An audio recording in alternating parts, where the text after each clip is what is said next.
Welcome back to a new season of Who's Views Reviews. Tonight, JT and the WHOTASTIC panel review the first episode of Season 1 of Disney Who, with Doctor Who in an exciting adventure with the Space Babies.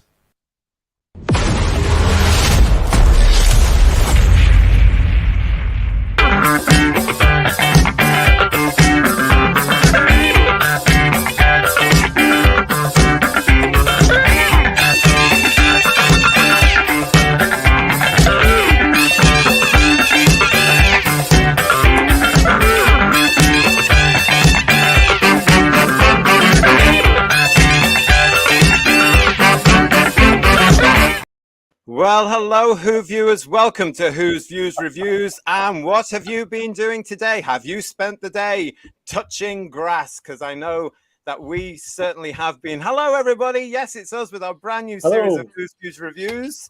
Welcome, welcome. How are you all? As you can see, I'm joined by Kirsty, Lady of the Chat, by Paul, no excuses, it's and Thread Dr. Ian. What was that? That's exactly the question we're going to be asking. What the hell was this? Oh my goodness, thank you for joining us. It's nice to see you all in the chat. We're going to be coming to you all very, very soon. But we're going to start with the big news of the day before we get into the review, everybody, because the Legend of the Sea Devils is no longer the lowest scoring overnight rated Doctor Who of all time. It has now been accompanied by these two, because if you haven't heard, here we go. Space Babies got a BBC One overnight of 2.6 million, and The Devil's Cord got an overnight BBC One rating of 2.4. Now, who thought we would see the day, guys? Who thought we would see the day of it? I mean, this is shocking, isn't it? Michael Gray must be jumping up and down with excitement, as you know. It must be. It absolutely must be. But this is where we're standing now. Let's look at that again. And let's take in this moment. Jesus. Space Babies, 2.6 million. The Devil's Cord, 2.4 million. But yes, of course, already when this was announced this morning, it's like being back in 2018, 2019, 2020, 2021. It's the same story. It's just a different year, let's face it. And the furniture's moved around slightly, but everybody was coming out saying, oh, but the ratings don't exist, don't matter. And it's all down to the iPlayer and all the usual nonsense. So, yet again, we're going to start the show now by actually looking back. If you were with us on Friday for our birthday show, you know that the WHOTASTIC panel and yourselves actually took part in the ratings game, and that's where we're going first. Let's see who won for the Space Babies, shall we?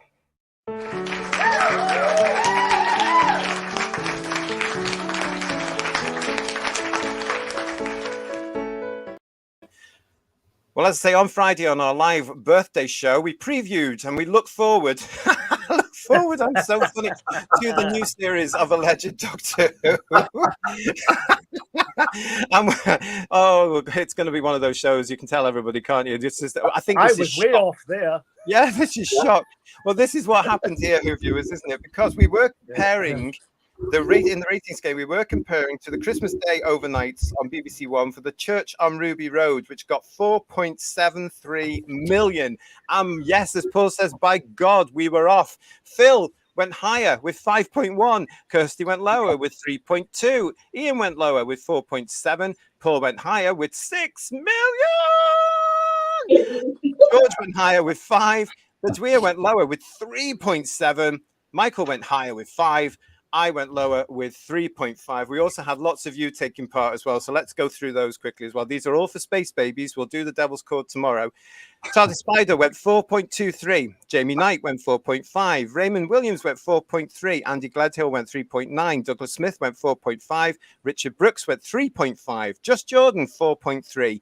Pete Harrington, 5.5. Stephen Braddock went 3.3. Neville Watkins went 4.7. Simon L went 1.8. Problem being, said 5 people and a cat. He wasn't far off. Darren Apken went 4 million. Michael Pugh said 6.6. Gary Bryan went 3.7. Divine and Dragon 3.6. And Nathan Huggins went 3.1. All for the Space Babies. We were all we were all out because this has come as a complete shock. So we're going to have to say from the WHOTASTIC panel, it's going to have to be Kirsty. Hey! And she gets pencil. Look at that. That'll be in the post to you at some point, Kirsty. You get Who's Whose pencil. So that's when you get it, you have to show it on camera that you've received it. Okay. She's getting a Who's Views pencil. Look at that. That's fantastic. What else? And who else? Who that we got? Well, the nearest that. Well, it would have actually, of course, been Nathan. No, sorry, Simon L with 1.8. So congratulations, Simon. Well done to you. 1.8. I think it was all a shot. I have to say, we do have to balance this up. So thank you so much for who was it that sent me this? Oh, it was Bobby D. Bobby, are you in the chat? I hope you are. We've got lots of comments coming through. I'm looking at it now, thinking I'm going to have to come and say hello to you in a minute. But Bobby D sent me this from Disney Plus itself. Doctor Who went straight in at number 4 in the top 10 at Disney Plus. Oh, yeah. But my big question, and Bobby, you can help us with this if you wouldn't mind, is Bobby. Keep an eye on that if you wouldn't mind, and let us know when it drops and how far it drops, because that's the initial, and it's 2 episodes. Is that 2 episodes, Bobby, in there? It just says Doctor Who. I still love the fact that Bluey is number 1. Yeah. Can't be Bluey. And The Simpsons is higher up as well. It's interesting. And Mickey Mouse Club. That's Mickey Clubhouse. That's Mickey Mouse Clubhouse. Yeah, that's up there. Yeah. So congratulations to them for that. But yeah, Bobby, if you could actually keep an eye on that for us, that would be fabulous. Really GT, do we know how that counts as numbers in terms of on the top 10? Do we know how many people would that be in terms of viewers? No, I absolutely don't. I've tried to look in at the moment, but I don't think they report it overnight. I think they report it over a quarter or something like that. So we'll keep an eye on it, and we'll try and get the numbers into our headlines or something like that, I think. But yes, whoa, everybody, wow. Yesterday, was it yesterday or was it the day before? Depending where in the world you were. Let's put it that way. Midnight here on Friday night, of course, for us on BBC iPlayer, or later on the Saturday evening, around about 6:20, this thing arrived. But it was the start of the brand new era of the alleged Doctor Who, with Ncuti Gatwa as the Doctor, Millie Gibson as Ruby, RTD2, Disney Who, Disney Plus Who, whatever you want to call it, but it was the start. I'm tired already. And I'm going to say to you, absolutely, I'm going to start this review being totally professional and very wordy. What a load of shit. Wasn't it just? What the hell was that, everybody? What did you make me sit through? I was bored out of my box for nearly 2 hours, people. Oh, it's interesting. Sorry, Kirst, you first. To be honest, my exact review of it is I just moved house today, and I would rather be sitting sniffing all the chemicals I did cleaning my bathroom. You probably get more thrill out of that as well. What a load of old shit. Yeah, you did your job, Disney Plus and Doctor Who wanting us all gammons not to watch it and be supportive of it anymore. What the hell was that? And yeah, the babies and the faces are going to haunt me forevermore. Oh God, what was that about? I mean, that's CGI. Yeah, it was dreadful. Terrible, wasn't it? How much money did they get, and what was that it's about? A doctor. Oh, it's a doctor. If anyone in the chat has seen Thor: Love and Thunder, that makes the CGI in that look like Citizen Kane of CGI. Yeah, it looks like Sylvester McCoy did all the gunning from that kind of, you know. It really did. Probably did. Yeah. I think JT, with your very accurate description of it as a load of shit. I mean, it's perhaps Russell T Davies, the shitmeister himself, is acknowledging that by the solution to the plot was basically to use the gases from a load of old shit. Basically. And the bizarre thing about that is they missed a trick there. Why didn't they do a massive fart as a ship went off? Why did they do that? If they're going to go down the childish route, why did they miss that out of all things, for God's sake? Of all, I mean, season openers will generally get you a really good rating. You look when Rose came back in 2005, you had 10 point whatever million, and it stunned everybody, and it was fantastic. Yes, yeah, and that was the overnight back in those days, Ian, as well, wasn't it? Yeah, exactly. And you have to ask, and I've said this before, you have to ask, if this was 2005 and Doctor Who had come back with season 1 with this, you probably wouldn't have seen, you certainly wouldn't see season 2, because season 2 and season 3 got, with Tennant's first 2 got commissioned together, didn't they? You wouldn't have had that. It would have ended after that season and it would never have been seen again. And probably Russell T Davies's career would have been over, justifiably, as it should be now, because this was the biggest. If you dipped some paper in a pile of shit, it would have come out with a better script than that knob rocket produced for us last night.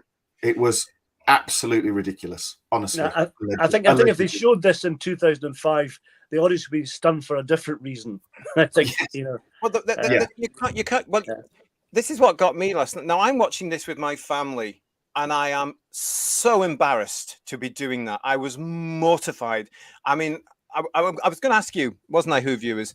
How long did it take you before you started looking at your watch? It took me 15 minutes and I was out of the episode. I was so bored with all that exposition, which is for a foreign audience that may not know Doctor Who, about what the series is all about. And yet he's been banging on, hasn't he, for the last few weeks? You don't need to know anything about it. Why bother them putting it into the first 15 minutes? It was just ridiculous. And I was so bored and embarrassed. The nonsense of this first script for Space Babies. Can you just get what was he thinking about? I mean, talk about touching grass. He must have been smoking it, because it was just ridiculous. I don't understand what the whole setup was. Where was the drama about it? It was just limp wrist, wasn't it? It really was. I think to be a devil's advocate for just for a minute, I think the story itself has potential to be quite a good story, right? But the monster in it looked quite good. Then it was completely ruined by the fact it was made of bogies. That's completely what was that about as well? Yeah, I mean, to make a monster out of this, that was just desperation in my eyes. And again, it's one of those things where even at the end, this is going to be the format. We've talked about this before on headlines. This is going to be the format of Doctor Who moving forward. Nobody dies. There's no real danger. It's all based in Gaga land, because here we are having this snot creature put together because the computer or the ship or whatever it was decided that was the story. You know, and I got that from the data. But I mean, Kirsty, it was just ridiculous. And you know, again, it was just embarrassing. Why couldn't the babies have been in real danger from a baby-eating monster or something, even though they tried that in the previous episode? Well, being the bogeyman anyway, that was a good idea, to have a bogeyman type creature. That was great. That could have worked really well. And the setup when they arrived on the space station, wherever it was, those babies in tubes were quite creepy. And they had a lot of potential to be quite a scary episode, but it all went completely CBBC after 10 minutes. It's incredible. I don't think even the CBBC children would sit for this one, because it was just boring. Lady of Traken, good evening to everybody watching us in the chat. We really do appreciate you joining us for this new series of Who's Views Reviews, because yes, we are going to be reviewing all 8 of this thing. Only 6 to go.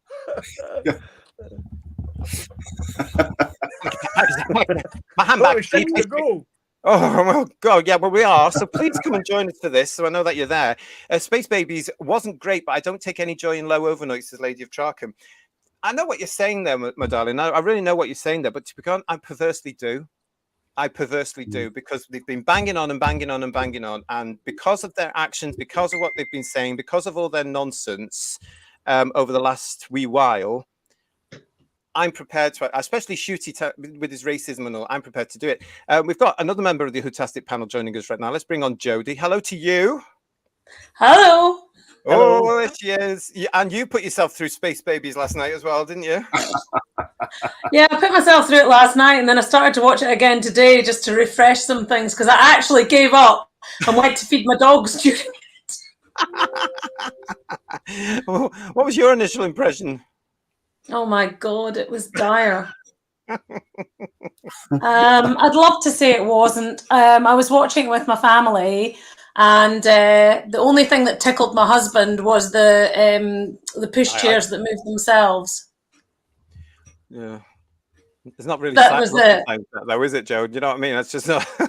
It's not great. It's not real hard sci-fi for that particular one. Go Vidal is saying to us, Space Babies and Devil's Chorus fan fiction work, but this wasn't fan fiction. It's now Doctor Who. That's a great point but actually, haven't we read fan fiction that's far superior than that? What we got last night?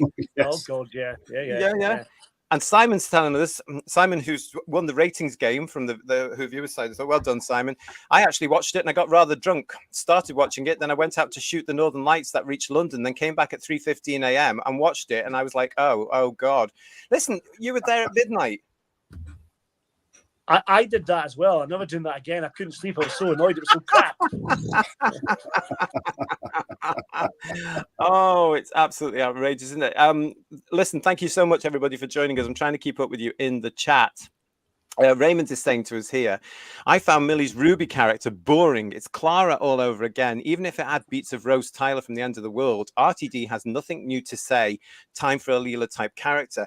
It's interesting, Raymond, what you're saying there about RTD has nothing new to say, because I saw several plot lines from the past here, and I don't mean proper Doctor Who. I mean the reboot Doctor Who, especially his own stories. Was I alone in seeing that? No, but he also stole from Firefly. Oh, did he? What was that? The one and only thing he stole, really, because other things might have been decent. He stole the Cantonese thing. Okay. Oh, really? Yeah. But I mean, for all the things to steal, I mean, Firefly was good. Yeah. That was abysmal. Yeah. There's all this influence of Alien as well, with the creature Yeah. and the airlock, all that kind of stuff as well. Mhm. He likes to steal. He likes to steal from good shows or good films, but he can't put it together very well. No. Yeah. We've got Failed Writer. Welcome to Who's Views. Not seen you before, so welcome. Please subscribe if you're new to the channel. Really, really appreciate that. Scripts, one word, Chibnall-esque. Now, I didn't watch the Chibnall era, as many of you will know. I'm now beginning to wonder why I'm back watching this utter nonsense right now, because it just didn't feel like Doctor Who to me at all. I didn't recognize it at Compared all. to this, Chibnall's a bloody genius. Christ almighty, honestly. Yeah, I would agree there. I would agree. Yeah. I think the Chibnall era was actually better than what I saw last night. Oh wow, that's and that's saying something, Jodie, isn't it? Yeah, it really is. Yeah, let us know what you think about Jodie's saying there. Peter, hello, Peter Davis, nice to see you. That was not a good monster. He's here all week. Yeah. I'm glad you got that in there, Peter, because somebody really had to take it. And hello to Simon, who's saying, I'm delighted to say there are a lot of folk out there who liked it. Really? Yes, I'm sure. Thank God. Yeah, because they're the ones that are going to have to carry it. And 2.6 million, though. That's all. Yeah. Well, let me just put this in context for Simon and everybody else there. And it's nice that there are some people out there that liked it, isn't there? And we all know who they are, quite frankly. They're all loonies who think they're non-binary. But anyway, we've got this. As I said earlier, we've got Space Babies, which is still a bizarre title, an absolute bizarre title. Space Babies, 2.6 million overnight.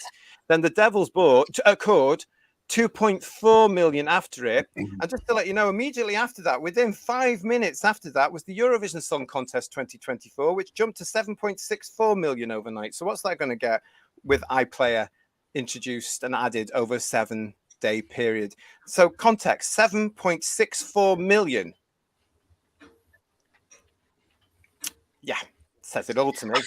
I think the thing is, Justin, I would have more time if it was just me that hadn't liked it, or but my husband hated it and my kids both hated it. So, I wasn't trying to influence them. I actually said nothing during it, really. Quite right, yeah. My kids loved Doctor Who. I didn't indoctrinate them. They actually did like the series, and that was the new series. So yeah. Well, they grew up with it, didn't they, as well? Yeah. We've got here from Divining Dragon. I bet the publicity for the show will drop off suddenly. Ooh, Well, we'll something's see going to about drop off, certainly, yeah. Yeah, well, that's another topic completely. And Dino V, I feel so sorry for you for having to watch another 6 episodes to review. Mr. Tumble or Bing will be in the former Doctor Who program soon. Or Yeah, Mickey Mouse. Michael is saying to us here, hello, Michael, lovely to see you. The amount of WhoTubers shilling for this garbage is sad. They must have been watching a different show to me. Why would you do that, though? The whole point of it is to be honest. And what I saw was absolutely ridiculous. So I don't know why. There was a couple of things that made me laugh in it. Oh, go on then. Yeah, one great. bit was when the Doctor kept switching on the shots of the bogeyman creature, and they all started crying. That was quite funny. I liked that. That made me laugh because he was upsetting the kids. That was quite funny. But the bits when they wanted a hug was just nauseating. It was absolutely nauseating. I've no soul, I know, but I just found that really nauseating. Well, no, it's not because you got a soul. It's because you're actually quite sensible. Because I did as well. I had to put them down. Who was the intended audience? Yeah. Now that's the point, isn't it? And yeah, I'm glad you've said that, because who is the audience for this? Who is going to give? I mean, it just wasn't the British public. Let's face it. Because to go from 2.6 million for Space Babies to 2.4 million within 3 minutes for the following episode later says it all. It was Shooty saying, "Stay tuned, there's another episode coming up." Did you see that in the continuity? That was interesting. Yeah, in the corner of the television. Do the BBC do that a lot? Because I don't watch them. Do they do that a lot? I don't think so. No, I don't think so. Oh, really? So I see. So it was them trying to actually make sure these people stayed. And they didn't. They still went, and then they came back, or they switched on for the Eurovision with 7.64 million. I'm very reluctant to call this a story. But yeah, Jodie's point is vital. Who the hell is going? Who do we think is going to watch? I mean, what is their intent? We've said this before. This mythical new audience that they've all been running around with for a few years now. It wasn't even there for them now, was it? No. You're not gonna watch that as a rational, sane, non-bedwetting adult and get anything out of that. You're gonna look at it and think this is just made up rubbish. The tranny audience that I think they go for, I think they'll struggle, to be quite honest. So you just have to be left with Russell T Davis's other preferred demographic, which of course is the children, who is the ones that he said you have to go for. Yeah. And he's doing a stereotypical, it's children, they're going to be amused by bogies, snot, and fart jokes and dirty nappies. Yeah. And it was just embarrassing. If you just sort of like think back to what they created back in '63, what was taken on when Troughton took over, what was built on by Pertwee, and then what was taken forward and made even greater by the likes of Tom Baker. And it's been brought down to, let's get this space station to manage somehow to break orbit from a planet by just expelling a load of fart gas. Oh, man. It would have worked for me if the Censorites broke wind and it made it more interesting. Episode 3 of the Censorites would be quite fun. No. But it was just, I think, to the memory and the legacy of the program that's gone before, that everybody worked on before, and I'm referring to the classic series here, proper Doctor Who, it was an absolute insult from Verity Lambert onwards. Sidney Newman, Donald Wilson, C.E. Webber, all of those, it was an absolute insult. And I just think, to quote Greta Thunberg, how dare he? But it was an insult to children. If he thinks children are going to like that, he's zipped up the back. Yeah. Well, on the subject of children, what got me, he's been banging on about the fact that the Sonic screwdriver has been changed to look the way it does because it looks more like a gun now, right? But it's okay for babies and pushchairs to have flamethrowers, for God's sake. What happened there? Well, but he's full of contradictions. We know that. We've covered that a lot of it on this particular channel, haven't we? Here, Richard is with us. Nice to see you, mate. It was a juvenile rejected Sarah Jane adventure story. That's a good point, isn't it? Because you could actually say it was. And Paul is with us as well. Paul Richards. A safe ship powdered by human feces and a snot monster, and RTD thought this was a good opener. It's a good point there, isn't it? I mean, Kirsty, you're the youngest on the panel this evening. You've grown up with Doctor Who as well. You've seen some season openers from Rose onwards. Where would you place this particular one? Wouldn't even rank it. Yeah, it's rank enough, isn't it? Let's be fair. Yeah. Oh, well, you see, and this is I don't know. I'm approaching to a point in my life where I will be saying goodbye to my 20s soon. So I'm growing up. All downhill from here, then, kid. I tell you. Yeah, that's exactly. Yeah. And I was talking about it today. Like, it just, it's just, who are they trying to sell it to? Because there's like myself and people in the chat, like Jess Jordan, who we found out we're in the same age kind of bracket as well. Like, yeah, nice. Yeah. Are you really? We're supposed to be the ones you're sort of trying to sell and keep on. Yeah. And you're pushing us away. Like, I'm just here, in the words of Gavin and Stacey's Pam, I just love the drama. And I wouldn't even rank it. I just love the drama. I love the tea. It is really sad that something I've grown up with is now been added to the list that it's getting shot to shit. Let's just say. How do you think we feel, Kirsty? Yeah. Right. But, yeah. I truly feel what you're feeling now. And yeah, it's just really sad. I wouldn't even rank it. And it is sad about the overnights, and it's sad that a show that we all love is dying. But you make your bed, you make your grave, you lie in it. We'll be here for the funeral when it gets cancelled. But I'm just here for the drama, because if you're going to make your bed, I'm going to be here for the content. And well said, because that's what they've been doing ever since, really, Christmas time, haven't they? As we've featured on headlines. Just Jordan is with us as well, as you mentioned. A number of the monologue and storylines seemed regurgitated. I was seeing a bit of Russell, a bit of Moffat stuff in there. Things I was just like, oh, here we go again. Surely, one thing that got me, guys, about that is surely the Doctor must actually be, as the character, the Doctor must be thinking, I know how to handle this situation because I've done it twice before. Oh, here's your phone. I can do this with it. Aren't I clever? Yeah. You know? Well, I was quite surprised. I spoke to a couple of friends of mine who are a similar age, and they liked it and episode 2. And I'm really surprised because we have a similar taste in Doctor Who. So I was very surprised they liked it. Oh, okay, yeah. Do you not think they're just desperate? Say that again? Do you not think they're just desperate? Because I was desperate to like it. Yeah. Must be. I wanted to like it so badly. Yeah. I wanted it to be a reboot that was going to cancel out the awfulness of the previous seasons. And I was gutted last night and depressed. Yeah. And just like, I don't know. Yeah. I know what you mean there. Exactly. It's heartbreaking, isn't it, really? Yeah. It is, because, having not watched any of the Chibnall era for various reasons, and then coming back for those awful Tennant things, and then sitting through the Church of Ruby Road, I actually really did. I was the same as you. I really, really wanted to like this. I did want to like, but then we've been reporting since January on various things from the production team, things that Gatwa has said, things that Davies has said, things that others have said. And my expectation has been chipped, It's been bang, bang, bang. And I'm just thinking, right, this is going to be really difficult. But last night, the beginning of Space Babies, I sat down to try and think, right, you've got to put the actors and the production team over there, and the Doctor and his companion and the monsters here. And you've got to look at the Doctor and his companion and the monsters only and forget all that. And I couldn't get into it to allow me to do that, because all I saw was meh. One of the bits that got me the most, that really irritated me, was the Doctor and the butterfly bit. He's now Space Jesus, is he? God almighty, what's he like? What was that about? Where did that come from? Yeah. Do I remember right, he just blew on the butterfly?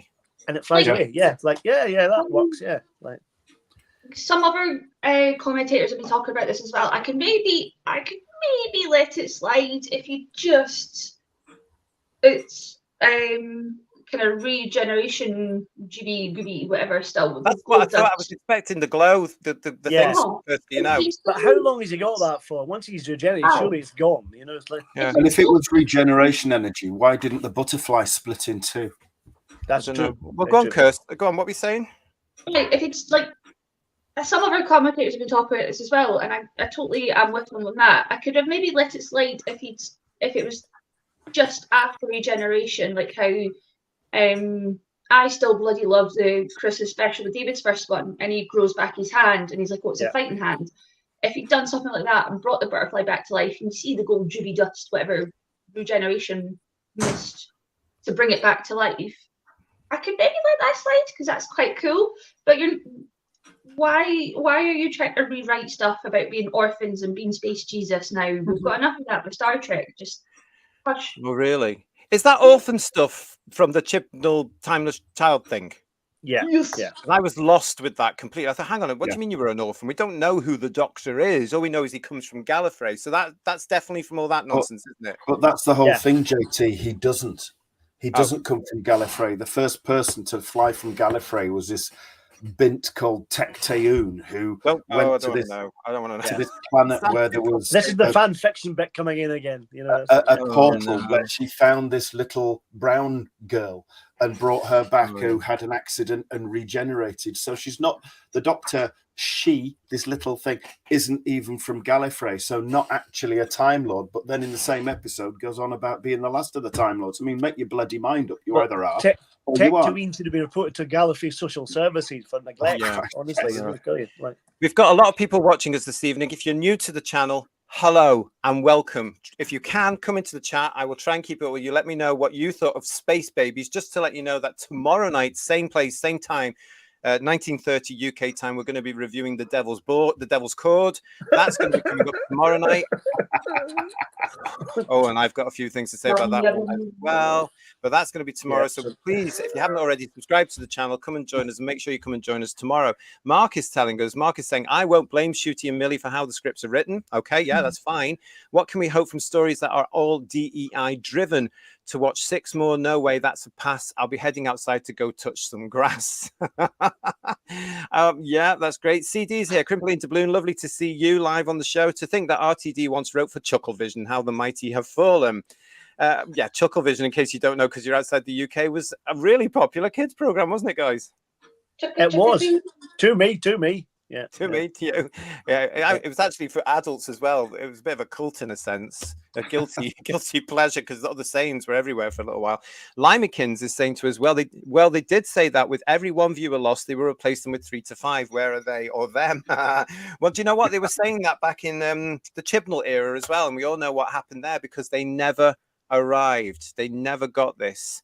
And Divining Dragon is saying to us, the catch is this: the numbers will slowly decline until numbers are systematically omitted. And hello and welcome to the show to Tin Man Armor. Disney Doctor Who is hot garbage. You're not going to get any argument from us on the panel this evening. RTD, what a smeghead, says there. Is that Wayfo Difiler?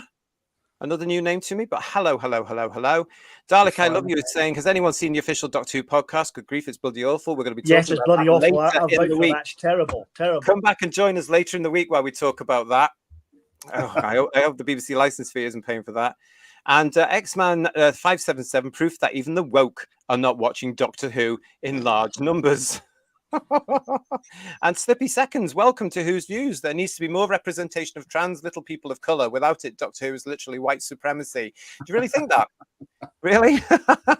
Okay, yeah, I suppose, yeah, bring that all in. Oh dear, that's funny. And Matt 532, the Doctor has no dark side anymore. Careful, that's problematic, isn't it? The Doctor having that sort of side there. That Tennant's coming back as a value. I'd look out for that. So. Yeah. Yeah. Jamie is saying, I bet you're all loving these low ratings like Pigs in Muck, the best day of a gammon's life. lots of Well, I agree with what the Lady of Tarkham was saying. If it was good, all he had to do, RCD, was come back and bring fandom back together by writing Doctor Who and writing a story and a series. If he produced something akin to, say, Series 1 and Series 3 and definitely Series 4, and we had the quality of that in his writing, I would have been upset by these overnights, thinking, oh gosh, we've got to get the word out, we've got to support this. But he didn't, so I'm not that bothered, no, because it's just going to be interesting to see where does it go next, which is what we'll be discussing tomorrow's show.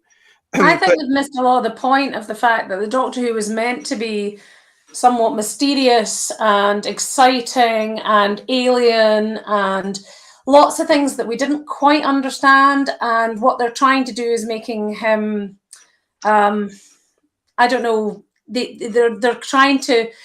It's almost like, in the romantic comedies where they don't quite let the two that are in love come together, because that keeps the mystery and keeps the excitement and keeps you hanging on. Yes, like It's they did like they've done the big 10 reveal, years and now it's really quite boring. Yeah, like the X-Files kind of thing. Yeah. No, George, you're right on that one. You're absolutely right. Matthew was saying to us, I'm blaming my man flu on RTD and Dr. Nipples. God, we could have had Adrian Lester. He wanted to do it. Oh. Yeah, he's fab. He'd have been brilliant. Great actor. Yeah, but even with him in the role, these scripts. Yeah. No. I mean, if that's if the first two we've seen is an indication of what's going on. Oh, I think we're. I still reckon Patterson Joseph and the way he played the Marquis of Carabas in Neverwhere would have been amazing. He would have been another cracking He would have doctor. been phenomenal. Yeah, I was going to say the scripts are terrible. I'm going to give that, but I think Shooty's not very good as the Doctor. I have to say. Well, we'll get onto that in a second, Paul. Let me just say hello to Lisa here as well. Lisa's saying the ratings will get lower and there will not be a third season unless Disney Plus keeps it around. Now, don't forget on our birthday show, if you didn't see that on Friday, George was here. Now, George has, George is in the industry, and he had seen that day. He had seen the fact that Disney has now actually alleged that they will not pay for a third or contribute or invest in a third season until they get the feedback from the episodes that are now starting to broadcast. We know that they filmed 2 series back to back. The second series stops shooting here in the UK around about June, so not long to go, around about the end of June, beginning of July, and then that's it. So they have to wait them. So they must have to make some sort of decision this summer about a third season while the production takes a break. We'll have to wait and see, but stick with us. Make sure you subscribe to the channel. Make sure you're liking or you've run that bell, because as soon as we know, we will come and tell you what. We'll all have a chat about it, because I see it, as I said before, the 2 seasons that are in the can now, more or less, a possible year without Disney, with the BBC will do 3 or 4 alleged specials. End. So there you go, Lisa. Let's see if we've got that. And just Jordan is telling us, my dad is put off watching this based on my reaction, and he's the reason I love Doctor Who. That's heartbreaking. It's the same as Kirst. Because Kirsty got into it because of a dad, because your dad's our age, isn't he? So hello to Kirsty's dad. Hello to just Jordan's dad. That is sad, though. But I think more or less 3 of us here around your dad's age, if we weren't doing this channel, we wouldn't be watching it either. Let's face it. I think we would have all switched off. Don't you guys? Agreed. Yeah, I'm only doing it for review purposes now. I really feel I'm out. I've done my time with it now. I'm really fed up with it. Yeah. It's community review purposes and brutally taking the piss. Yeah. Because it deserves it. And that's what you've got to do with this sort of stuff. You've got to have fun where you can with it. Paul mentioned there these 2. Let's talk about this now. The relationship with Ncuti Gatwa and Millie Gibson. I have to say, I liked Millie. I thought she was quite competent. I think she's a nice actress. I think she's got a nice career ahead of her. I think she played well in this.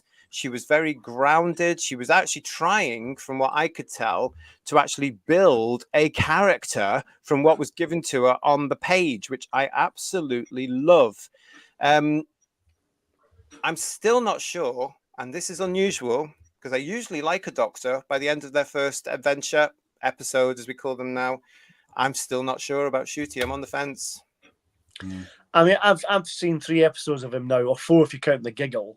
And I just think he's wrongly cast. Whatever else he's done, I'm sure he's a good actor and other things, but in this, he's not the Doctor. And he keeps saying on the press, anyone can play the Doctor. I completely disagree with that. That's not true at all. You have to be an actor who has a more charisma than he has. He's a model trying to be an actor. Yep.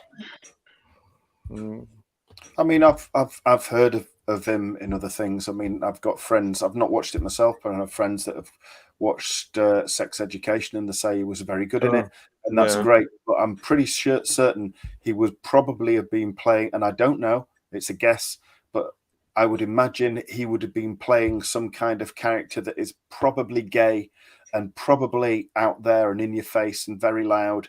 So basically, he would have been playing himself. Yeah, there's no You're stretch right. in that at all. You're right. No, not at all. Well, no, you're right. Both of you are right there, because in Sex Education, that's where I first saw Mr. Shooty Gat, where I liked the first 2 series of Sex Education because it was quite funny, and it had Gillian Anderson in it. What was not like to like there, and she was brilliant in that. She really got the role down under her thumb. From the 3rd one on, it went. The word, of course, is woke, but it started pushing more of that narrative. A new producer tried to turn it into something it wasn't, and it wasn't as comedic. It wasn't as fun. But Shooty was great as Eric. I liked him in that. But I'm still seeing elements of Eric here. Now, they are 2 different characters. You know what I mean, Joe? There are 2 different characters, absolutely. But I'm seeing Jodie a certain similarity in the energy. Yes, no, it's almost like it's the same character. And I think it's a shame. I think the guy probably can act, but then where do you go with those scripts? Did no one actually read the script and think this is actually just crap? The problem we've got with that now.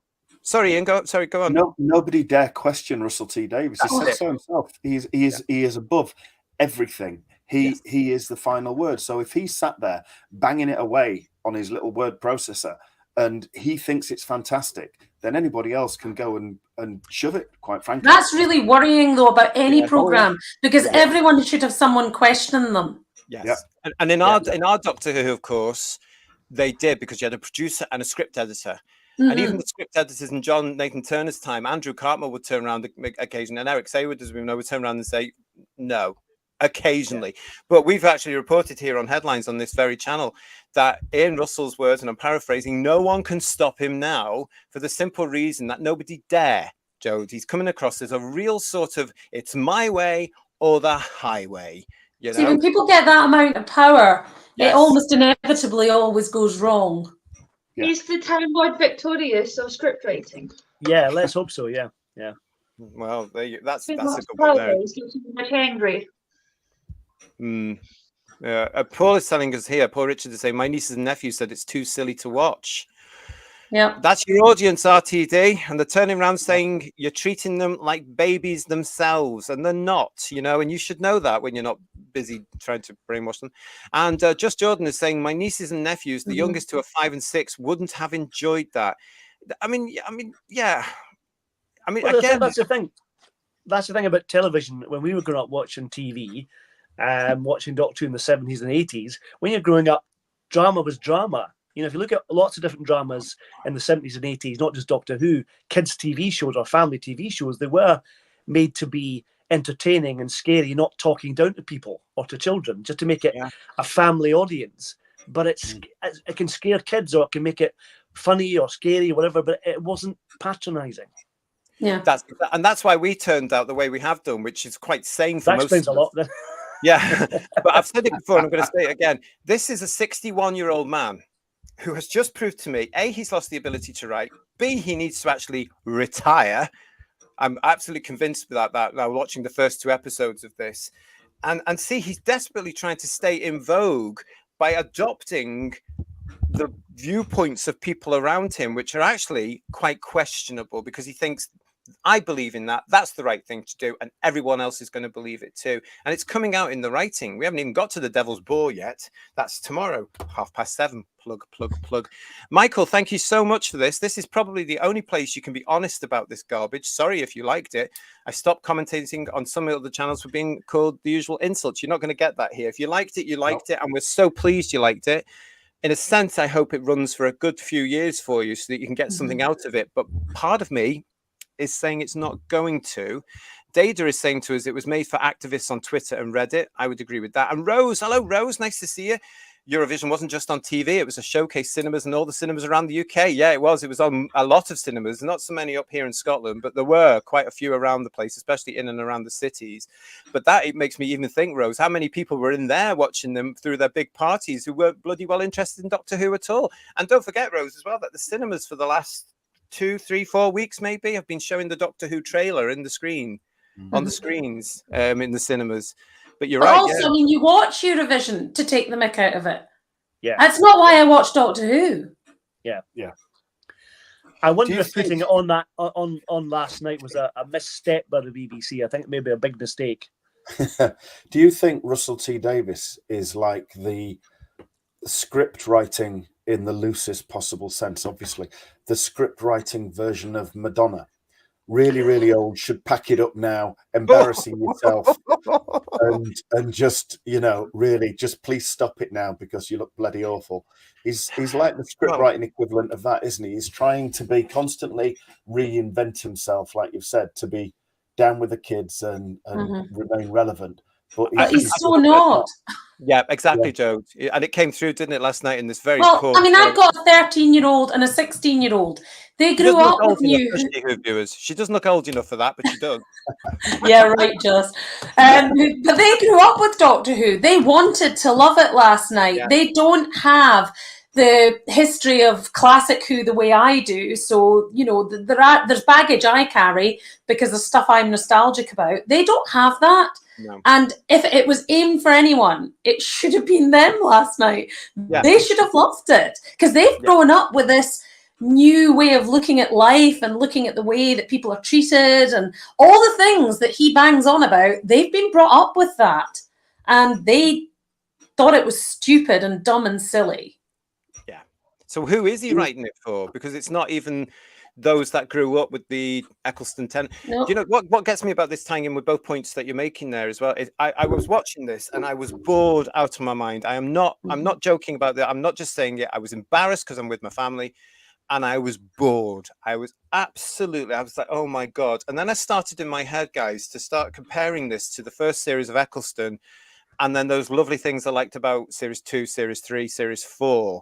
And there's no comparison. No. And that's when I came to the conclusion he can't write Doctor Who anymore. He thinks he knows what Doctor Who is. He thinks he knows what it's got to be. But Space Babies, no, that wasn't it at all, was it? I mean, where was the magic? Where has his ability to go? And I just couldn't get over it. I thought we knew this wasn't the same RTD as he was back in 2004. But here, this isn't Doctor Who.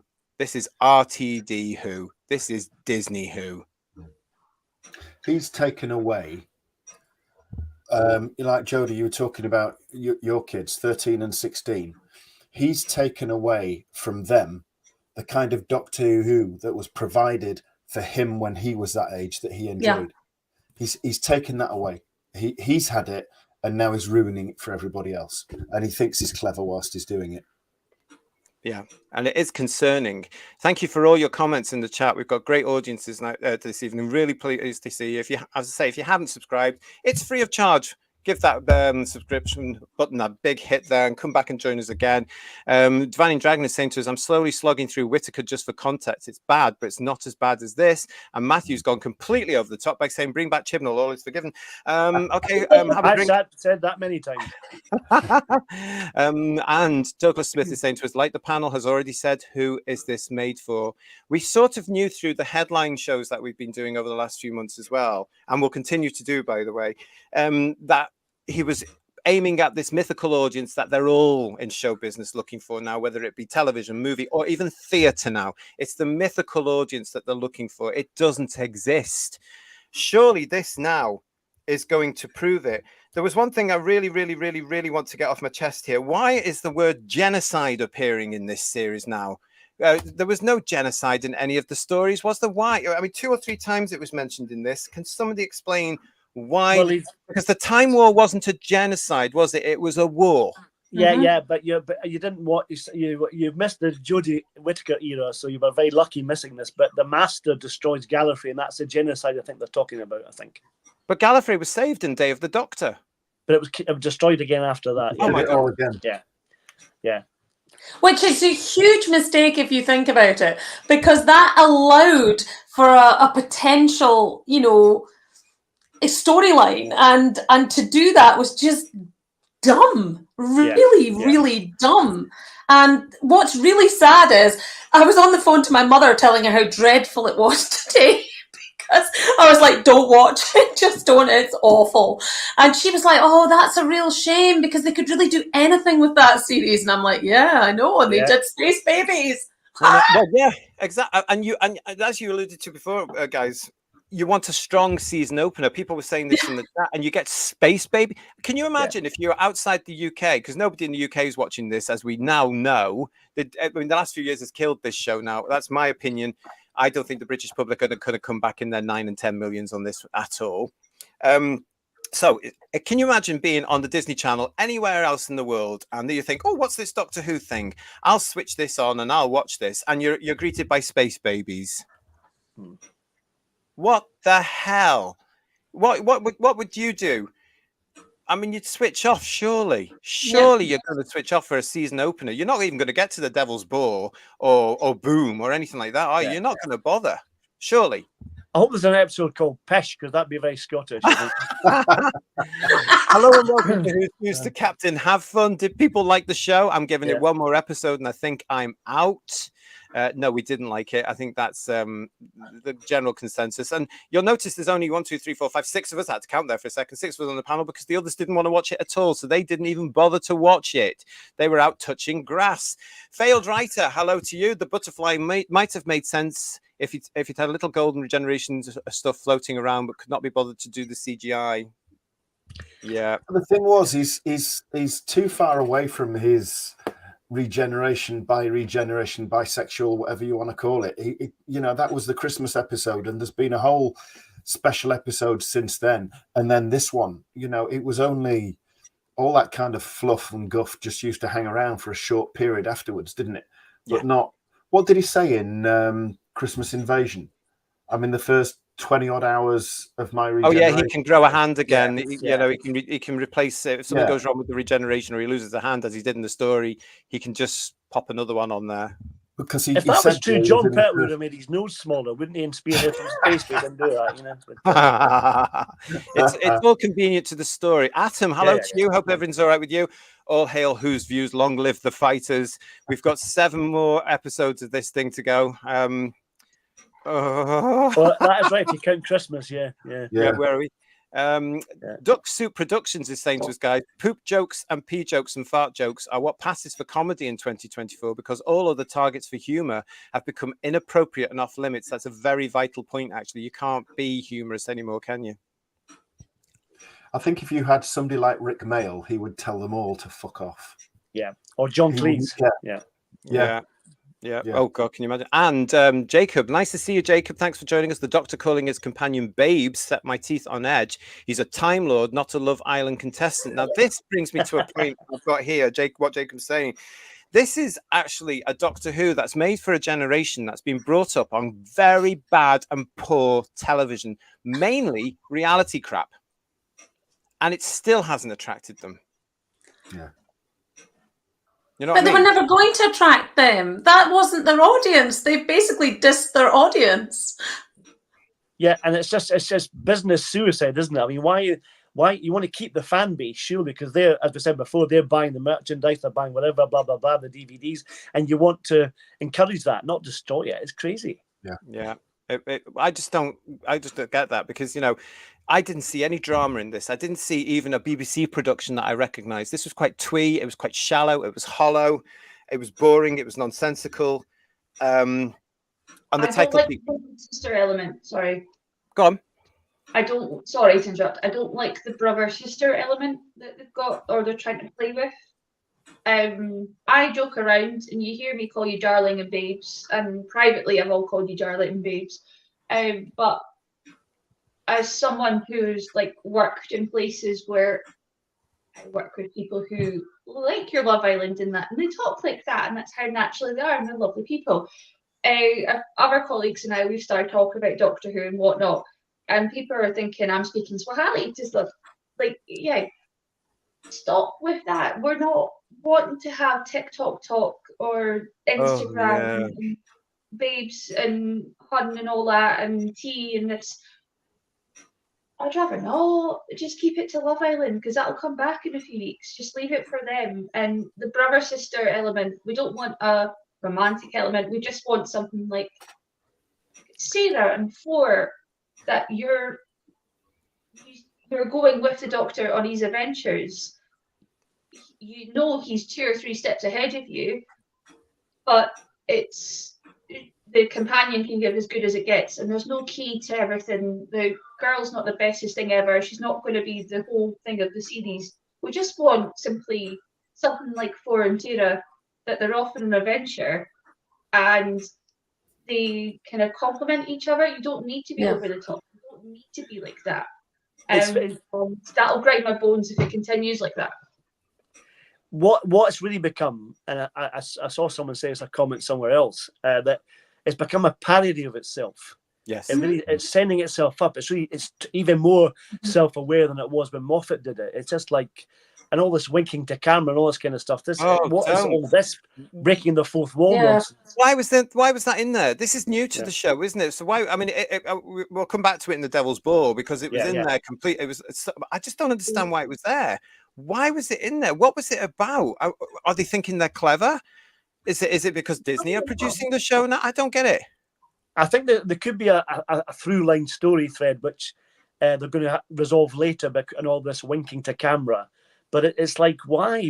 Just tell a proper story. Don't try and be overly clever. Just make it entertaining and make it Doctor Bloody Who. It's the really sad thing about it, from my point of view, maybe it isn't everybody else's feelings, but the sad thing about it from my point of view, when I was growing up, I always saw myself as, well, you saw yourself in the companion, you saw yourself in the person that was traveling with the Doctor, and that was really exciting as a child, and still as a teenager, I suppose. You sort of have these dreams as a kid and as an adult that exciting things are going to happen to you, and adult life can be pretty, challenging at times because it's not always like that. And that was sort of the image I had of Doctor Who in my head. And see, when they introduced the sort of sexual aspect to it, it completely ruined it for me, because that wasn't what I saw Doctor Who as. I that messy side of your life, which is often, challenging and difficult, wasn't something I wanted brought into my favourite fantasy programme, if that makes sense. It does make perfect sense, because there's a lot they've brought into Doctor Who now, like this Film Watcher 96. Hello to you. Welcome to Who's Views. Pretty much they used the they, them pronoun stuff and such in episode 2 in the first 3 minutes. Yikes. Yeah, I was expecting it all in this from the word off as well, to be very, very honest. A lot to say about that in our review about that episode tomorrow. But yeah, Joe, you're right. You can actually see the things which are actually going to get people like us and others turning off. Now, they didn't learn this from the Chibnall era, because that's all that was, allegedly. I didn't see it, but you guys will tell me what it was like. I've heard about it, obviously, now. And they haven't learned. In fact, what he's done is taken it all and run with it and is building on it. He's completely insane, isn't he? But in a way, he's supposed to be a mentor. He's supposed to have that relationship with the companion where that line isn't crossed. And it really, really grates in me that line's crossed. And I speak from being a teacher. I know everybody hates on teachers, but as a teacher, there's a line you don't cross ever. And for me, that line was there with Doctor Who in a good way, because it was one of the few programs you could watch as a kid that had very clear parameters and was just about the excitement and the fun and the monsters and it was tense and it was exciting, but it just didn't delve into that because that was for other programs. It's escapism. That's what it should be. Yeah. Well, it's sci-fi escapism, drama, a comedy. Doctor Who was supposed to order this. As I said, I just didn't recognize it at all. To be embarrassed when you're trying to watch something that bears that beautiful diamond logo, which our generation is so protective of. It wasn't worthy of that diamond logo at all. Can I say though, on a positive, I liked the titles. They changed the titles. Yeah, they did change it a little bit. Going past the planets, and they did something different to the logo. Yeah, that was good. Those little bits were the best bits of the whole episode, to be honest. You see, they do listen then, because there was a lot of complaints or a lot of feedback over the titles for the Tennant and the Christmas Day thing, wasn't it? So they do listen. They are aware, but they're very, very selective. Rose is saying to us as well here, hey, one thing I didn't like was about not caring for the babies, but there was funny parts in it, own loads of callbacks. Okay. Remind me, Rose, guys, can you remind me of some of the funny bits? Was there a funny bit? I can't remember. I honestly do think I tuned out so much. Hello. I think they think the fart thing was funny, but Mel Brooks did it so much better. Yeah, which bit? With actual humour. Yeah. Leslie Nielsen as well with farts. Yeah. But we've already seen this before. He did it with the Slovene in Aliens of London. Yeah. We've had all the fart gags. We don't need them again. Yeah, I want to say a big hello to Carbage, who's joining Kirsty in the chat to make sure you're all happy and lovely and chatty in there. So thanks, Garbage. Lovely to see you. He's saying that the 60th were bad. Disney used their magic on season 1, and it's worse. it did smack, especially the next one we're going to be talking about. That smacked of pure Disney to me. I don't want to pour hate on babies because that's just really wrong. But those babies, they pick creatures that actually can't act because they're too little. What was that about? Why would you go there? If you've ever seen a foreign commercial and it's for like a dishwasher or dishwasher tablets or washing powder, and it's dubbed from Portuguese or whatever into English, and it's all this out of sync stuff. It's all kind of, it's all a bit weird. It's like a spaghetti western. It's just really odd. I'm absolutely delighted because I've actually found, as I'm going through the chats, Time Lord 2023. It is lovely to see you. Thank you for coming back to Who's Views and telling us that you really enjoyed the 2 episodes, and I don't think there was any issues, and you can't wait for the next episode. Thank you. I know you will be in the minority in here, so thank you so much for coming in. Good for you. I'm so pleased that you're here to tell us this. Please stay with us as we go through all these reviews. Thank God someone did. It gives us hope for the future. And Time Lord 2023 has been around with us since the Tenant episodes as well, popping in and out. So thank you for coming back and telling us about this. I want to know exactly what you're thinking on every single episode, please, so that we've got you here telling us why you thought it was good and exactly what you thought about it. Thank you for coming back. Which bits you particularly to your favourite bits would be interesting to know. I want to know everything like that because I'm talking. At the moment, I'm not excited at all. I'm not excited at all because of just what I've seen. So I'm so pleased that Time Lord 2023 has joined us. Well, I did what Jodie did. I watched it twice, right? Because I always like to watch them twice to give the benefit of the doubt. Because my initial reaction is like, "Oh my God, this is awful!" Right, but it was awful second time round as well. Yeah. I was actually looking at my watch every 5 minutes watching it. Yeah, I was actually cooking and didn't really engage properly with it. And then I was like, well, that was pointless putting it on, really. Yeah. Howard and White, nice to see you. Welcome to Who's Views. Preferred not to watch. To be quite honest, Howard, if it hadn't been for this channel, that would have been my preference as well. Have to say. So I'm a little bit jealous of you there, but by God, I will... Got to try that. Gore Vidal is asking us, how does Disney measure success to keep the series going? Don't know. We're trying to find out. And as soon as we do, or if any of you lot can tell us, you can, don't forget, get in touch with us at whosviews1@gmail.com. Email us. Yes, it does take me a little bit of time to get back, but the inbox is growing and growing and growing now. But if you've got any information that you want us to know, if you've got any stories for headlines or anything like that, whosviews1@gmail.com. Absolutely wonderful to hear from you. I do get back to you eventually, but it might take me a little bit of time. So thank you for that. Lots of you in the chat this evening. Really appreciate that as well. Traveling Tortoise, nice to see you. I stopped watching 2 episodes into Jodie.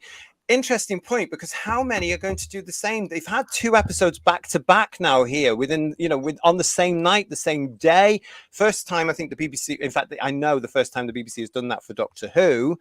How many now? We're going to talk about this more in the ratings game tomorrow when we talk about the Devil's Cord. But I think they did it deliberately because I think they knew Space Babies was crap. I don't want to get into depths of the Devil's Cord, but that was crap as well. I know, but I think they thought it wasn't. I think they thought the Devil's Cord was going to appeal to a more traditional Who audience. I really do. Oh, well. I think they thought that was misguided as well, isn't it? Oh, yeah. Oh. I think they thought the Devil's Cord was going to be fantastic because it had Jinx Monsoon in it and the end. Nothing about script, nothing about storyline or anything else, just because it had him in it. Yeah. And that was it. How much have you been sniffing, Ian? Sorry? How much grass have you been sniffing? Yeah. We will be talking more about the Devil's Cord, of course, tomorrow night here on the channel. Please come back and join us for our review of that tomorrow. That one's going to be really spicy stuff. Lisa is saying to us, my review of Space Babies are identical basically to Kirsty's. And Michael, hello. Michael, nice to see you. Crap. And that is being nice. Yeah, we've also got Estad here. Nice to see you. Welcome to Who's Views. Disney just buys IPs and twists them for their agenda. That's becoming more and more obvious, isn't it? And then others try to keep up with them. And you could see, I could see with these 2 episodes more Disney than BBC. Yeah, especially part 2. Yeah. But some of the stuff Disney's producing at the moment's good. Oh, was it? Is it? Yeah, Shardlake was very good. I mean, it's not as good as the books, but it was very good. Haven't seen So that how yet. they can produce Doctor Who that's as abysmal as it is, and also produce Shardlake, it's depressing. Yeah. I have a question. If you've though seen for what done to you. the Star Wars series, they've had bloody hell. That's awful. I've stopped watching. I couldn't face it. Go on, Yeah. Kirsty. What do you want to ask? Question for you all with Disney Plus. Do you think they might do the same thing as iPlayer, especially with Marvel and Star Wars? There's certain programs that they know is absolute dog caca, and they just drop it all as a winner as a binge model. Do you think with season 2, if this goes down any worse, that they'll still kind of hurt themselves by dropping it weekly, or are they going to just drop it as a winner as a binge model because it's more up to date? It's a good question. We have to remember that Disney Plus is not showing Doctor Who here in the UK because, of course, that's an exclusive to BBC One and the BBC iPlayer. BBC One being the Doctor's traditional and rightful home. But do you think the iPlayer might do that as well? I think if Disney turned around and said, right, we have to drop all the episodes now, I think they would demand that the BBC follow suit, and I think the BBC would, because it's Disney pulling the strings. They might do what Warner Brothers did with the Batgirl movie and just can the rest of it. Yeah. Oh, right. Yeah. So what do you like? If you are watching this, how did it go down actually as well for you out of the UK? I know we've got a lot of you watching here out of the UK. How did it go down on Disney Plus for you? Because a lot of you would have had to subscribe to this thing, wouldn't you? If you didn't have it already. How did you find it? Was it unusual watching it on there, or did you adjust to it? You know what I'm asking you. Please let us know. I want to say hello to Captain Have Fun, who's joined us here on Who's Views. Lovely to see you, mate. I got attacked for saying Shooty was box check casting, but I mean it was. I was even called homophobe, and I worked on Queer as Folk here in the USA. That's where it all stems from. Congratulations for all the work that you and your teammates did on that series, which was, of course, based on the British series written by Russell T. Davies. That's the one that really cemented his career back in 1999. Off he went. But yes, you will do. But I've said before on the show, I'm beginning to think, sadly, that you're right. And he was. And you're getting the same reaction from complaining about it as you did with Jodie being a female doctor. It's the exact same rhetoric that's coming through. Yeah. Well, it's like being back in the Chibnall era all over again, isn't it, everybody? It just seems to be the same thing. Paul Roughton is saying to us, it's just a thin, poor rehash of stuff we've all seen before without any of the quality, interest, or fans that were around the first time around. This is why I'm thinking now, and if it's shared to some of the new fans like Jodie's kids, this is the dying days of this version of Doctor Who. I'm absolutely convinced after watching those two crappy things last night. Still to come on this version, on this edition of Who's Views for you, we have scores on the TARDIS doors, which is where you get to tell us how many points out of 10 you're going to be giving the show. Don't put them in the chat yet. I'll let you know when, because I can never keep up with you. We'll come to that very shortly. And we've got the Wokeometer coming up for you. How woke was episode 1 of the new series of Disney Who, Doctor Who, whatever you want to call it. It really wasn't Doctor Mickey Who. That's probably Mickey the best. Who, yeah, that would Mickey do. Who, yeah. Now listen, if you were with us before Christmas, you would know that we had a WHOTASTIC panel from Australia called Sherry. Now, Sherry can't be with us live on these shows because, of course, the British summertime and the Australian summertime are colliding. And it would mean her getting up at the crack of dawn for us, which I didn't want her to do. Because it would knock out her entire day. But she has sent us a little bit of feedback about Space Babies. Let's have a listen to what she had to say. Doctor Who Space Babies in 1 minute or less. It's a really crap version of Alien, where the Nostromo is a ship full of babies that they never explain why they're 6 years old, but still tiny babies in strollers. They have swear jokes. They spend the first 10 minutes banging on about explaining who he is and going from sad to happy real fast, and the music just tells you how to feel, and it's either slow strings for sad and emotional and fast strings for running around. The xenomorph is actually made of snot, and the spaceship gets powered by crappy nappy methane because they're refugees and they have to get themselves to the refugee camp, and everyone is individual, so we can't kill the snot monster in the end, and somehow Ruby is the key to everything. Scores on the TARDIS doors, 1/2 of a score because he says Doctor Who in it a couple of times. There you go. So we'll add Sherry's one half to the scores later on. It's interesting point she makes there as well. I have to point out that, first of all, that Sherry is a not we, as we used to say in Kin, that she's a not we. She's not a massive fan. She only watches it because her husband is one of us. So she's watching the show, and I just thought it's interesting to get her take on this. One thing we haven't talked about that she's just brought up there, she's just brought up, and thank you for that, mate. Look forward to hearing what you've got to say about future episodes. But the music, why didn't it shut up? It was on all the bloody time. What's he doing? Touting for an album? It's bizarre because it's bizarre because quiet bits of filming, of acting, of scenes is more interesting than this constant music. You can create atmosphere with music, but you can also kill the atmosphere if you overdo it. Well, he certainly overdid it. He certainly overdid it. Yeah. Mm. I mean, I just could not believe what was going on. It was very intrusive.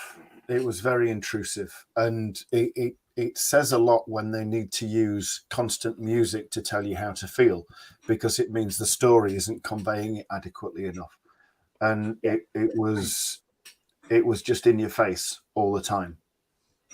If anything with Gatwa in it could be any more in your face, it was in your face. It's going to get very wearing if the Doctor's crying every week as well, though, isn't it? Oh, I can't be done with that. We talked about this in headlines because we reported on the fact that Russell T Davies was looking for an emotional Doctor, and then Ncuti Gatwa walks in full of emotion. He's not a human being. He doesn't have human emotions. He's a Time Lord. Can you imagine Colin Baker, Peter Capaldi, even Eccleston, even Davison? They're not. Oh, come on! It's just not the same character either, is it? So, well, look, Davison didn't cry when Addict died, so that's fine, Neither did anybody else, though. That's true. Yeah, exactly.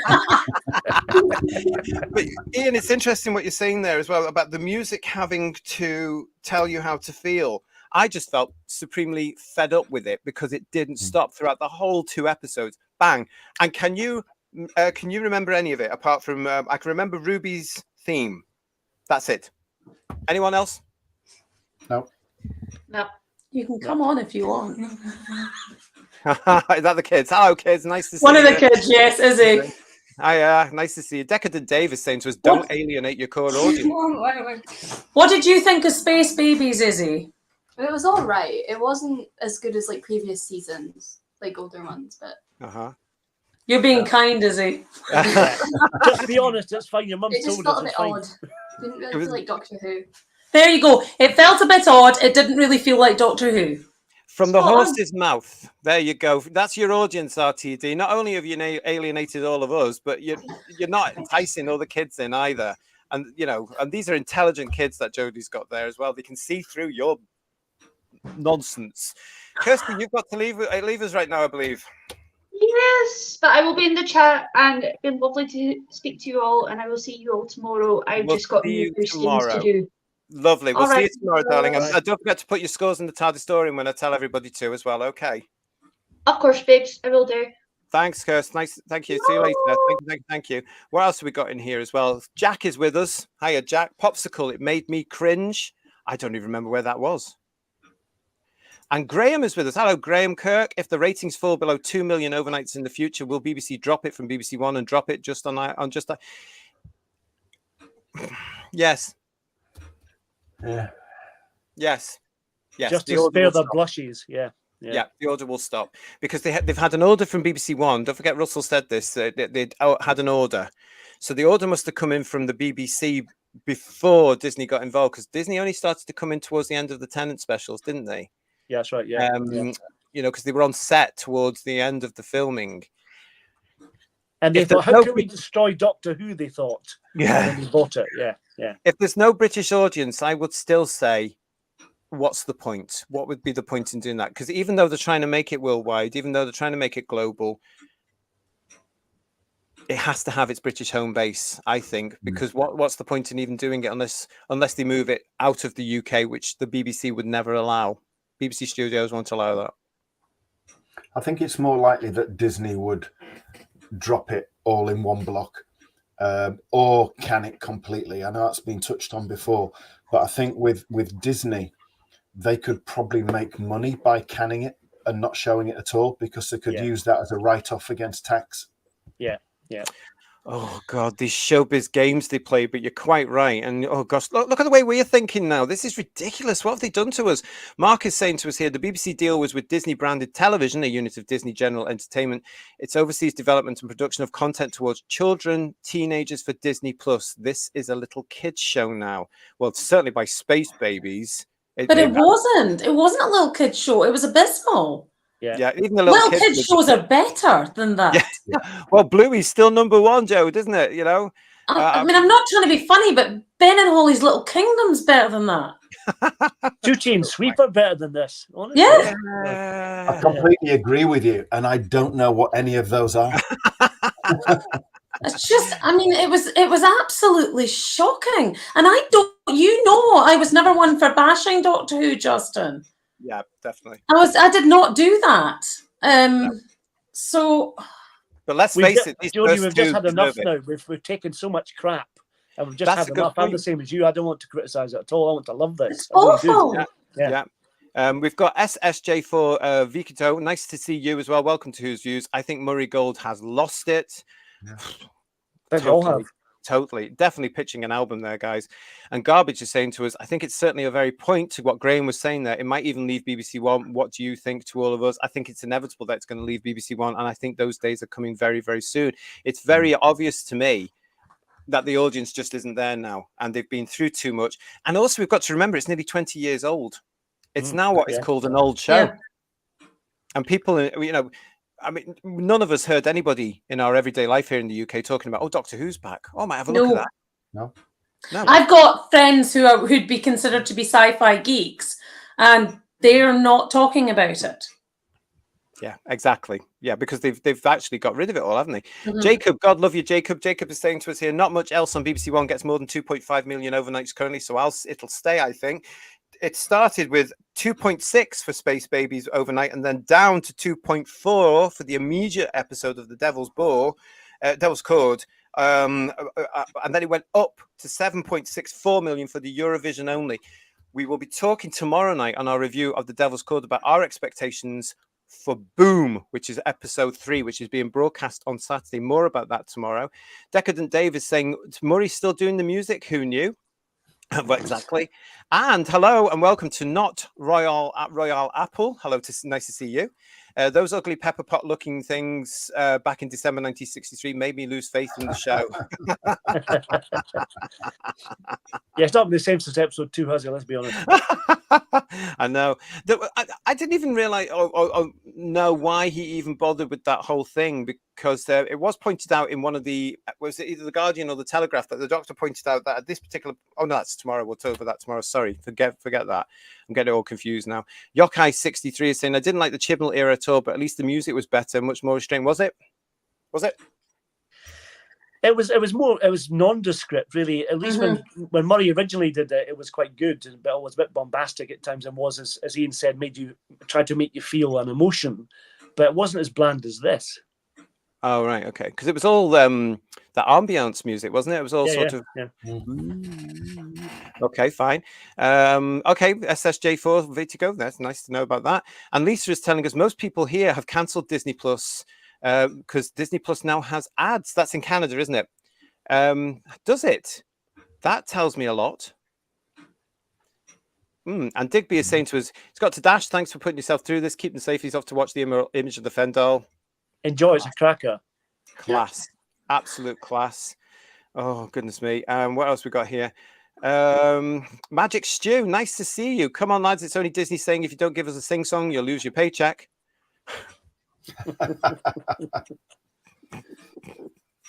You're quite right, and we should remember that. Lovely to see you, Magic Stew. Thank you for coming back to watch us here on Who's Views.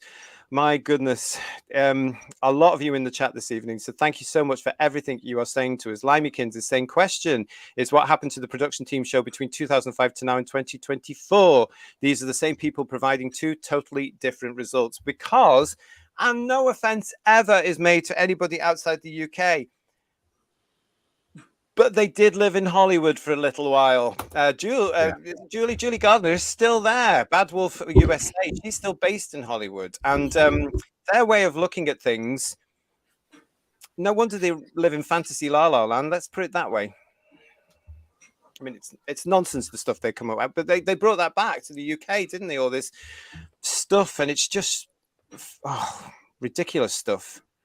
Illustrator 2. Hello. I still have high hopes. The Giggle, Church on Ruby Road, and Devil's Code give me faith. Okay, fair enough. Good. Yeah, right. Good. It's nice to hear that. Good. I hope it does. Please come back and again, like with Time Lord 2023, come back and let us know what you like about these. Join us tomorrow for the Devil's Code. Then come back next week for Boom and let us know what you think about this, because we do want to hear from people that are enjoying it, so we can understand what you like about it. But I hope they don't let you down. I hope you are right. I hope those 3 episodes are going to continue for you. I really, really do. Who else we got here? X-Man 577 is Doctor Who belongs in the UK. Well, we'll all agree with that. Whether or not the producers and the money does in the future, I don't know. Sony owns part of Bad Wolf Studios. Yes, they do. Absolutely. Yeah, we know that one there as well. So we're taking in a lot here, actually, but I do want to bring in at this particular point this, in case you aren't aware. Doctor Who Boss is writing season 16 with plans for spin-offs. The adventure won't be ending here, seeing as we got onto this particular topic.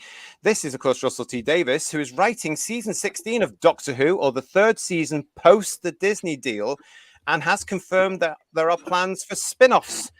Although a 3rd season hasn't been commissioned and Gatwa hasn't officially confirmed he'll be staying for a 3rd installment, The Times has reported that Davies has started writing it.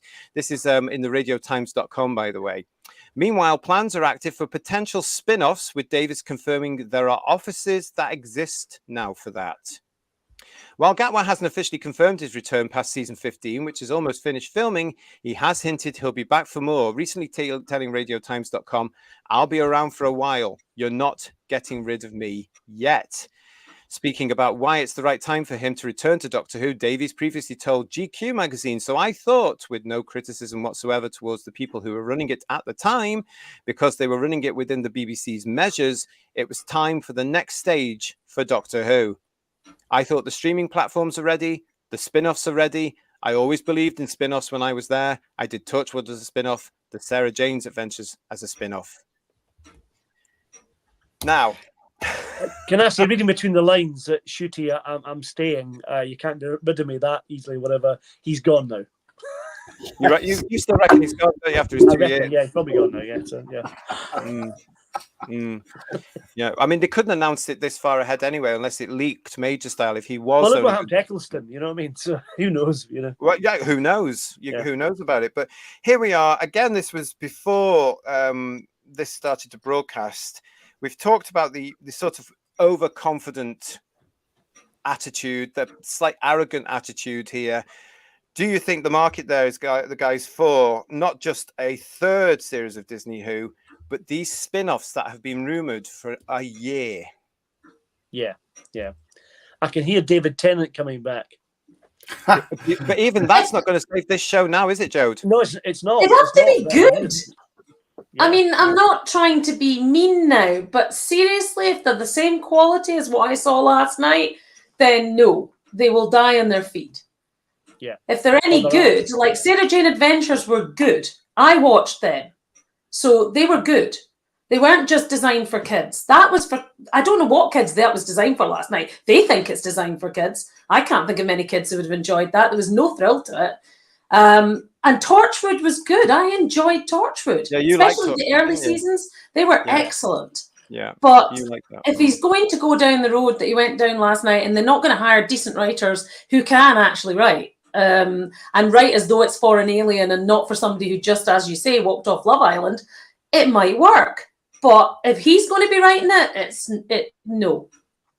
Well, I don't have high hopes for the Loki writers either that are doing the Rogue episode. That's not going to be that great either, I don't think. Yeah, that's all coming up to us soon as well. Bedouin is joining us in the chat from the WHOTASTIC panel. Hi, mate. Nice to see you. Gladiators, he reminds us, got 6.4 million on the overnights. But that was good. So. Yeah. Well, certainly No, it struck a chord with the British public, didn't it, Ian? They loved it. it can't possibly have done, because that many people don't watch television on a Saturday evening, do they? We've had this, haven't we, in headlines? We talked about Gladiators and we talked about Mr. Bates versus the Post Office. Yes, they're all very different to Doctor Who, but it proves all these people that say, oh, television has changed, including people in the industry. People don't watch everything. Wrong. If you put something of good quality on that gets them, that they're interested in, they will sit down on the night with a cup of tea and a digestive biscuit and they will watch your show. And they didn't last night, and yet they came in for the Eurovision after it. And as Rose was saying earlier, it would have been a lot more if the cinemas weren't showing it. Yeah. Because all those people that went to the cinemas around the UK would have watched it at home. They would have gone in. I have to tell you as well, when we're talking of the Eurovision, actually, it went down, believe it or not. The Eurovision 2024 got 7.64 million for its overnight. In 2023, it got 9.9 million, and not many cinemas were getting involved with it then. And in 2021, it got 7.4 million overnight. So... But it's a 5 million increase on Doctor Who, though, isn't it? That's amazing. I think the ratings would have gone up if it had been followed by Strictly. So anybody arguing that, oh, it was Eurovision, so it was an event thing, if Strictly had followed it, people would have tuned in more numbers for that as well. Strictly is still getting anywhere between 7 and 10 million, depending. Yeah. It really is. Interesting point here as well from Michael, who's saying, I wonder how many snot monster toys will fly off the shelves. The thing about the monster is a great design for like as Jodie alluded to, like the alien. It's kind of that's a really good looking monster, I think. But it's just killed any kind of threat that becomes a bogey monster. It's a man in a suit as well. Yeah, or a boogie monster, as they said on the podcast. Oh, did they? I like the fact it's a good old fashioned man in a suit. But my mum was disgusted at this. As I say, I was watching this with my family, and my mother was disgusted. And that's the word she used. She said, that is just disgusting. And she didn't mean it in a nice way. She thought the whole concept of this, of the... I just feel literally taking it literally. I mean, God, seriously? Yeah. And that isn't what it was meant to mean. The Dr. Miller's reaction to the fact it all stank of shit wasn't big enough, was it? Let's be honest. Wandering around the tunnels and what's the smell of baby poo? It's like, that was a big reaction. It's meant to be really smelly. It's horrible. What is that smell? That was at the beginning, wasn't it? And I actually thought at the time, it's going to be the baby poo and the nappies, but I thought it can't be. They won't stoop that low. Yes. And they did. But Dweer's reminding us that the latest Strictly series was above 6 million when it started. So BBC One hits are more than twice what Doctor Who got this weekend. Excellent point. And hello and welcome to Who's Views to David Gouldin.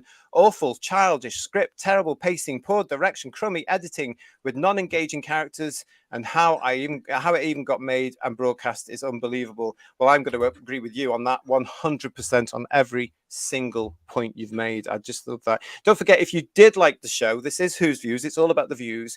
We've got a couple of people that have been brave enough to actually speak up and say, yes, I liked it. You are very, very welcome if you liked it. We want to know why you liked it, and please keep coming back to us.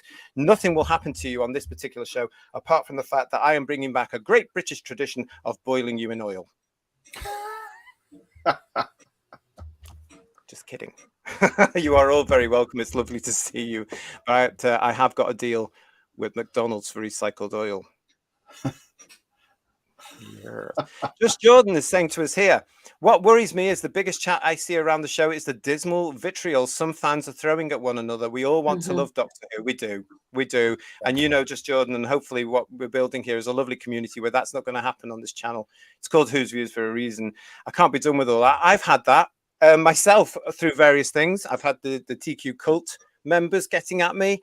And last night I went on I said things about the 2 episodes. Today I got on about the ratings. Oh, it doesn't matter. It's like you're wrong. All the usual stuff, and that's why I thought, we're back to where we were 3 or 4 years ago. Yeah, today was quite tasty on X. It was good blood sport. It was ridiculous, wasn't it? Absolutely. And Freezer, hello to you, mate. I hate how they used the bogeyman. Initially, the bogeyman is a terrifying and perhaps horrifying character who would work great for a dark episode, but instead he's used for a CBeebies episode. Yeah. And Jodie was sort of saying that sort of stuff as well. But this is the problem with the new version of Doctor Who, the Russell T Davies one. Everything's problematic. This is why I don't think we're going to get to see the Daleks. And can you imagine what he'll do Disneyfying the Daleks, who are, well... can't use the word, but you know what I mean. There's no negotiating with the Dalek. That's going to be terrifying. Yeah. Bang, you're dead. It's as simple as that. What's he going to do? Oh, they'll probably find their soul, Justin. They'll probably find their soul and become cuddly. Yeah. You're right. And then they'll do a song and dance routine with their eye stalks. Yeah. And the plungers. Yeah. Going back, they'll all be pink. Paul Riven is saying about what we were talking about there. I saw this about season 16, and it stinks of nothing more than planning in the hopes that it gets renewed. Bin it now, Davis. You won't be needing it.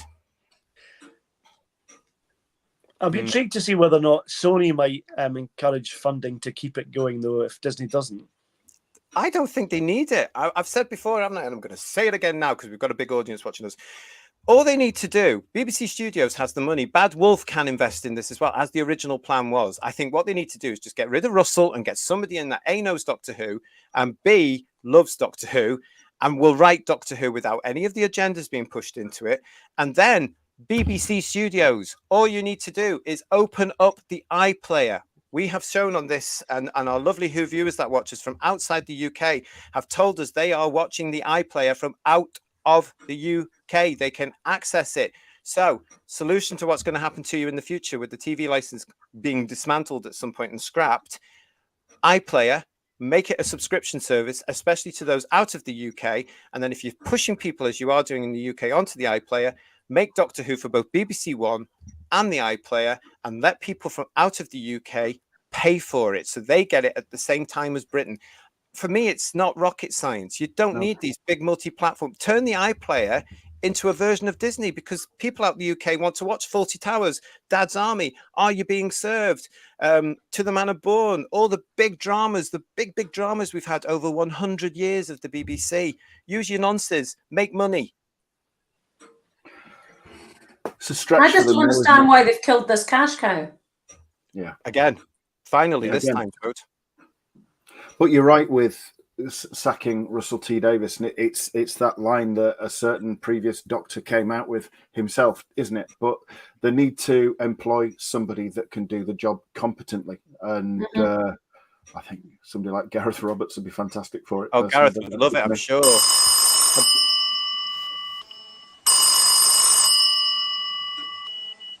so sorry about this, Who viewers. Oh, God. I hate to think. I'm a Pepsi Sawgrass landline. Whose views? How can I help you? Oh. Ringing off the hook. Sack Russell T Davies, sack Jane Tranter, sack Phil Collinson, sack Julie Gardner, and I'll come back. Oh, thank you. We'll call you. Did he reverse the charges? Yes, probably. I mean, how? Oh, God. That's what we have to put up with here on Who's Views. People just phoning in on the Who's Views hotline and telling us to sack people, as if we would ever say with that at all. I don't know, but that's what goes on. Welcome to Who's Views. You are watching the first in our brand new series of Who's Views reviews, where we are looking, of course, at Space Babies. Even the title winds me up a little bit. It's not a Doctor Who title at all. All views are welcome here. Thank you very much for joining in the chat. It's absolutely fantastic. And don't forget that for a few grotzits, straight from Glitz himself, we provide a very special service for all of you.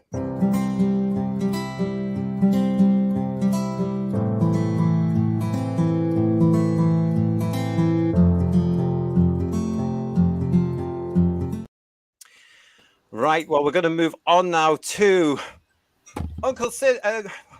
Uncle Sydney, are you ready? Are you ready, love?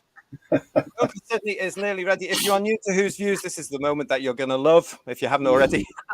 Please make sure you're liking and you're subscribing to the channel. But my Uncle Sydney, back when they were starting the 60th anniversary alleged specials of Doctor Who, starring David Tennant and Catherine Tate, he built this fabulous, wonderful bit of AI for me. Didn't you, Uncle Sydney? Yes. So thank you to my Uncle Sydney over there. He's made this wonderful thing. He's even made it a little bit better now as well. It's over there in a bucket in the corner of the Who loft here. And we're going to be playing now the Woke-ist link.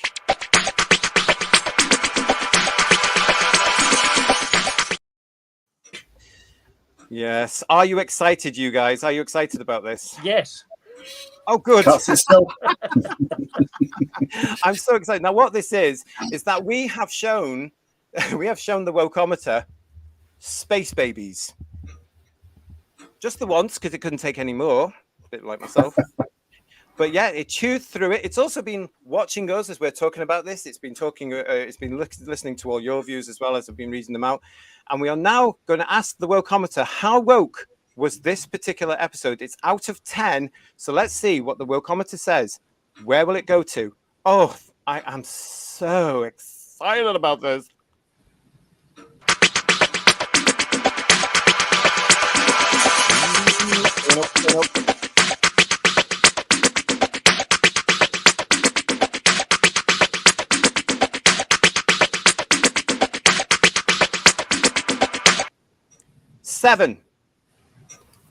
Seven out of 10 on the Wokeometer. What do you guys think about that?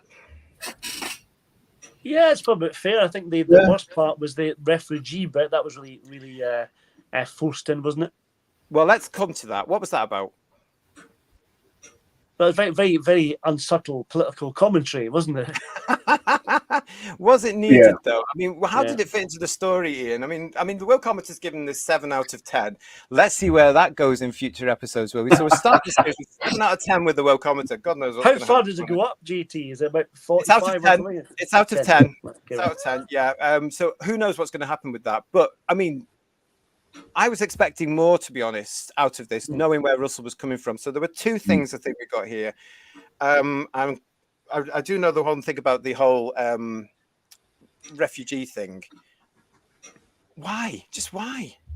I think he's trying to be topical, though, isn't he? Because if this had been filmed a little bit later, if this had been filmed post October last year, then it wouldn't be referring to genocide as anything to do with what happened to the Israelis. It would be all about what Israel was doing in Gaza. So it would be very much a left-wing, anti-Israel thing. But I think it must have been filmed a long time before that happened. So it can't be in reference to any of that. But the refugee thing, I think, is people coming across in boats. Because, it's been a huge topic in British politics for years. It's not just a Tory political issue. Labour before them were talking about it and faffing about it when there was all those camps in Sangatte. So it's been going on cross governments of all flavours for a long time. But obviously it's gained a lot of momentum in the last couple of years. So I think that's what he's doing, just in the same way as he tried to make an Iraq allegory with the invasion there, with weapons can be launched from space in 45 seconds or something like that. So he's trying to be clever. I think he's falling flat again, as per usual. Not quite sure, because it was filmed before the Gaza thing. I'm not quite sure where he's getting the genocide from. But again, it was what the Master did on Gallifrey. The Master did on Gallifrey, but he's talking about Susan possibly being dead as well. Well, she wasn't on bloody Gallifrey. So God knows how that works either. But then I don't think he puts too much thought into it.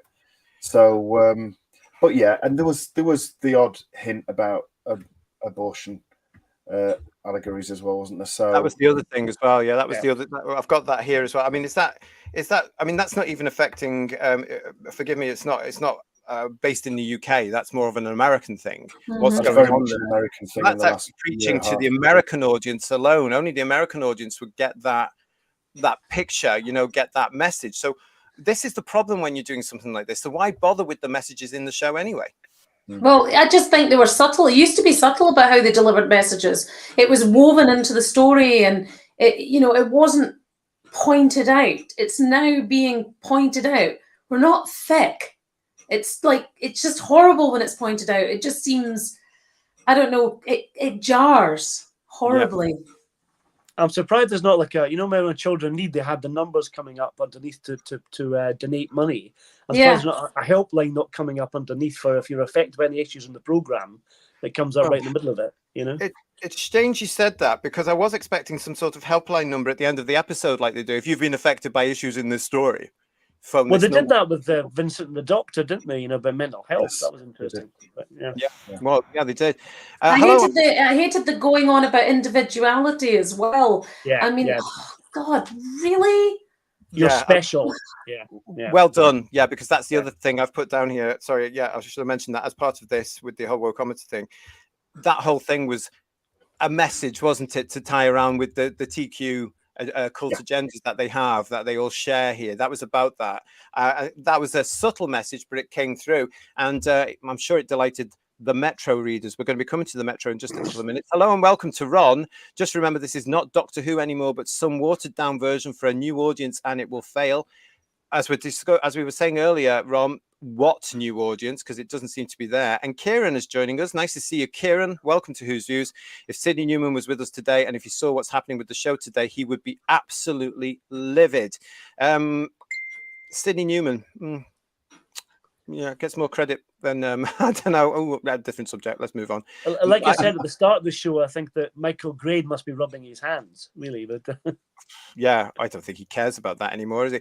But we've got this. I want to mention the Metro. Now, you're going to love this particular one. Let's have a look at this, because the Metro is the wokest newspaper in the United Kingdom. We've covered it on headlines before, but it definitely is. It's a free sheet newspaper as well. It's very popular in and around the London area. I say popular, it's always left on the bus or the tube, put it that way. Nobody ever tends to take it home. It's not even good enough to put your chips in these days, as far as I'm concerned, and especially when you get this. Sorry, straight white men, Doctor Who was never made for you, by alleged entertainment reporter Asia Iftikhar. There she is there. She must be at least 12. But there we go. And this is what she was writing to this. Stay with me. There's a bit of reading here. From the moment I saw Ncuti Gatwa dancing the night away in a bright outfit during the 2023 Christmas special, I knew I would fall in love with his iteration of the Doctor. Now, I have to point out, for new viewers that are watching us here at the moment, I am a homosexual man, if you haven't guessed. Oh, yes, I am. And I do not take kindly to the queer word at all. In my belief, the Q word is still a homophobic slur that has been taken by the TQI cult, usually by spicy heterosexuals, but they use it, in my opinion, because they can't say same-sex, same-sexually attracted, gay, or homosexual, because that would invalidate their dictate that TWs are women and TMs are men. That's my point of view. So here we go. That'll put it into context for you as I read this. Not everyone was as excited by such an unapologetically queer black Doctor Who, though. A vocal contingent of keyboard warriors took to social media to claim the show had gone too woke. From arguing that the show has been torn apart by woke ideologies to creating their own social media trend, #RIP Doctor Who, you don't need to go far to find the litany of tired complaints. But I'd argue that the show has always been socially progressive and inclusive. She continues, I started watching the show during David Tennant's run, so obviously a big source of information, and immediately fell in love with the beautiful themes of found family, combined with the captivating space and time adventures. I never looked back. Over the past 60 years, the iconic British TV show has cultivated a devoted fan base, following the timey-wimey adventures of an alien known as the Doctor and his human companion in the TARDIS. In a nutshell, there is no world too crazy, time too far, or creature too strange. Not even in the end of the universe is the limit. So for a show so versatile and with fluidity so naturally imbued into its bones, it's truly baffling that a non-straight, non-white Doctor feels so unbelievable to so many people. It's not the first time this woke accusation has been leveled at the show. Ncuti's predecessor, Jodie Whittaker, battled intense public scrutiny as the first woman to take over the beloved role. Did she really? Angry viewers, really, similarly accused the show of pandering to woke times, causing Jodie to tell the press, it's terrifying that a woman being given a particular job can cause so much rage. I don't think the context there is correct at all, madam. Now, Ncuti has been forced to justify his place in the sci-fi series since news of his casting in May 2022. Again, really? In a recent interview with Attitude, the sex education star has spoken about the irrelevance of trolls. You are so angry over something so inconsequential that you can't be an interesting person. You can't have much in your life, he said. But the bigoted straight white men who have spiraled into a meltdown clearly haven't been paying attention to the reboot's rich and ever-evolving history of multiculturalism and LGBTQ++ inclusion. When Queer as Folk creator Russell T Davies brought Doctor Who back in 2005, it was clear from the get-go that this is a show for all the outcasts in society. Isn't this utterly boring? Class commentary was placed front and centre through Rose Tyler and her mum Jackie, who lived on a London council estate, and left-wing sentiment has been common thread throughout the series. In this season, viewers were introduced to the queer companion, Captain Jack Harkness, who shared a same-sex kiss with the Doctor in the season finale on primetime TV as far back as 2005. Elsewhere, we've seen explicitly queer companions such as Bill Potts, who got her almost fairy tale lesbian ending. Oh, she actually mentioned lesbian, as well as prominent storyline featuring trans actor Yasmin Finney, who plays Donna's daughter. Need I go on? You don't have to, but she does. Ncuti's Doctor is not even the first time the titular hero has centered that LGBTQ plus identity in the episode. During Jodie's final season, The Flux, we saw a doomed romance between herself and Yaz. If anything, there is still a long way to go to make Doctor Who diverse, both in front and behind the camera. The up-and-coming season only features one episode from female screenwriters and none from writers of colour. There is also yet to be a modern-era showrunner who isn't a white man. As the show looks towards a bright future boosted by a major global deal with Disney+, Ncuti's Doctor is only the beginning of everything this show can become. It is certainly not just for one demographic. One thing is for sure, neither Ncuti nor returning showrunner Russell T Davies have allowed the barrage of social media hate to stop them from realizing a beautifully diverse character. The 15th Doctor has already been confirmed as unapologetically queer, with a nod to Ncuti's Rwandan heritage in his character Screwdriver through a proverb inscribed in Gallifreyan. These people are so obsessed, aren't they? Why are they so obsessed? And they always miss the point, don't they? Every time, you know. And it's not diverse because it's always the bloody same. Yeah. Remember the days when Doctor Who was for everybody? It didn't matter what background, what colour, what gender, anything like that. When you're a male or female, it didn't matter. It was open to you. You just sat down with your cup of tea and a dusted biscuit and you watched it at tea time. Do you remember? What happened to that? Yeah. It'd be interesting to see what happened. If Ncuti had arrived without this fanfare of the fact he's black and queer, then it's like, would that make any difference? If he could play the part, he was right for the part, and convince people that he was the Doctor, then that would be fine. You don't need all this baggage on top of it, do we? No, it's been too politicised. I don't like it. And the try and make out that the outrage started because he was the first black actor to be the Doctor, which obviously he wasn't really. But I didn't give a toss that he was black. No. I just thought, right, fair enough. Can he act? I've never seen him in anything. And I still haven't seen him in anything else, as I said before. I'd never seen him in anything, but I was quite prepared to go on the assumption that they'd made a good call. And it wasn't another woman, basically, because it is inherently a male role. So they did learn something. Yeah. Possibly. But at the same time, I would have been quite happy, as you've mentioned, Jodie. I would have loved somebody like Patterson Joseph. I think it would have been fantastic. Mm-hmm. So it's not the fact that he's black. It could be pink, yellow, red, or bloody blue. I don't care. It's how he can act and can he carry off the role. And unfortunately, he can't. And I don't give two shits whether or not he's gay or trans or whatever he calls himself this week, because it seems to change with the weather, doesn't it? He's this or is that or is the other.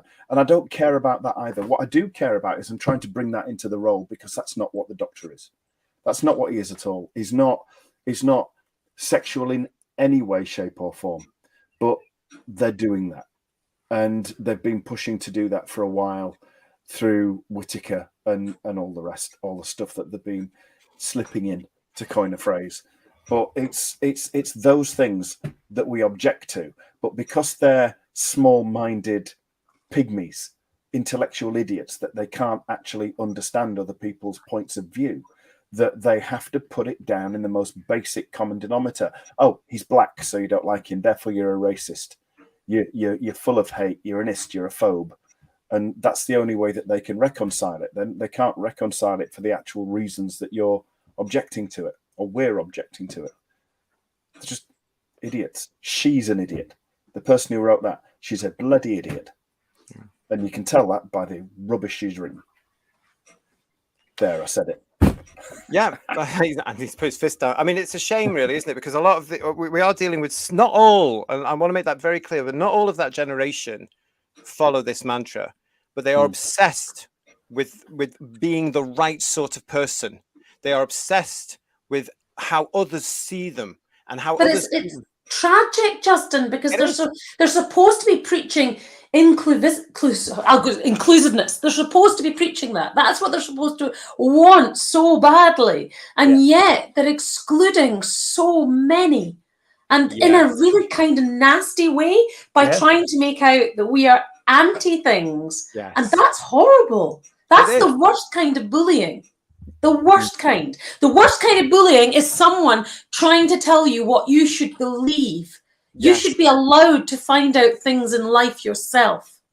Yeah, I totally agree with that. And that's what's been happening for a while, isn't it, Ian? Yeah. Yeah, that whole cult has spent the last few years telling everybody what they must think and what they must say on pain of being arrested and getting away with it. That they've, you know, we said on a previous show that they are supposedly, and I think this is a generous assumption, 0.5% of the population, which is about 300,000 people in the trans element. And that's an incredibly small number of people to manage to dictate policy to over 60 million people. It's unbelievable. It's unbelievable. And they need to play a very, very careful game, because if that 60 million people turn around, they'll disappear. They'll get crushed. Yeah. I just find it so sad because I don't hate anyone. And I just wanted a family show that I could sit and watch with my kids and enjoy. And I would hate to think they hated on anyone for who they are. And I feel this ramming down the throat stuff is just going to have the opposite effect of what they intend.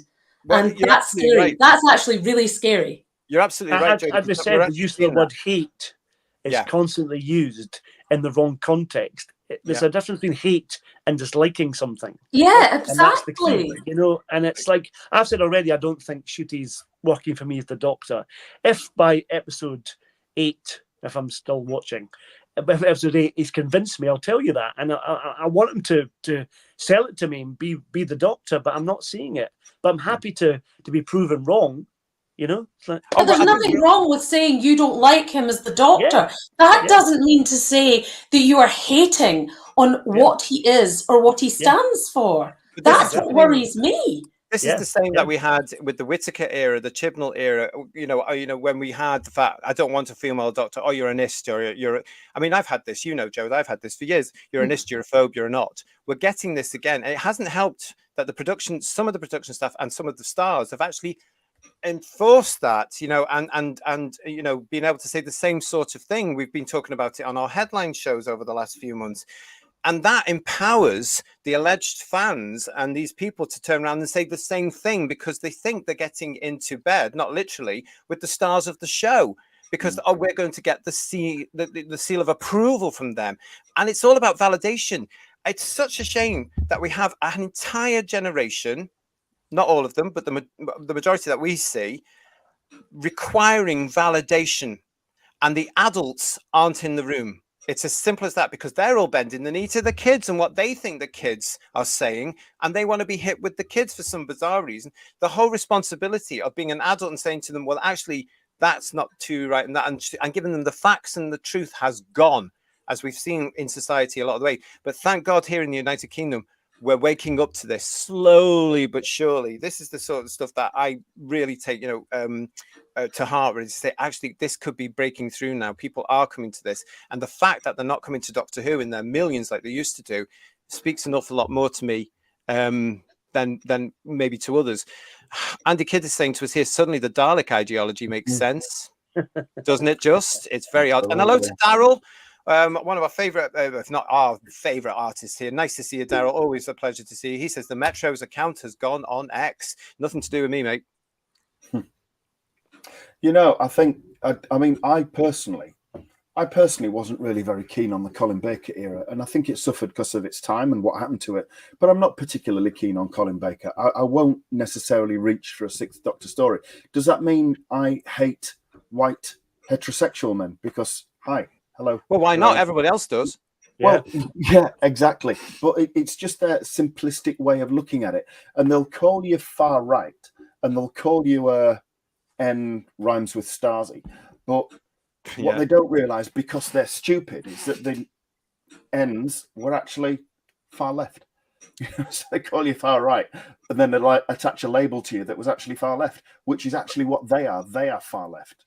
Well, it's the same coin, different sides. Yeah. You know, it's exactly the same thing. It's just gone on the other way. And you mentioned the, rhymes with Starsy. I just see them all now in rainbow colours, and that's something coming from me, isn't it? Yeah. You know, Decadent Dave has a newsflash. Russell, you did not create Doctor Who. It was never yours. No, they are the custodians of Doctor Who. But somehow, somewhere along the line, he's thinking he is, and it is his now, and that's why we're calling it RTD. Isn't it? And Disney Who and all this, it's his version now. This is what he's doing because it's so far removed from what all the original people through 26 years of beautiful time and space adventure set up, and including himself, his younger self in 2004, the early Moffat stories. It's so far removed from good family entertainment about a man in his TARDIS traveling through time and space. Absolutely Jarek saying that he created it now, isn't he? Yeah. Yes. And Jarek will be talking about tomorrow, of course. Fantastic to see you all in here, actually. We are going to be coming very, very shortly to scores on the TARDIS doors. Now, if you're new to us here on Who's Views, and I know a lot of you are, this is something we do in the review show. This is where I ask you to put in the chat your score out of 10 for Space Babies. We do this on all the shows, so we'll be repeating this tomorrow with the Devil's Chord. So make sure that you start putting into the chat now, please, your scores out of 10 for Space Babies only. Okay, for Space Babies, while we do this.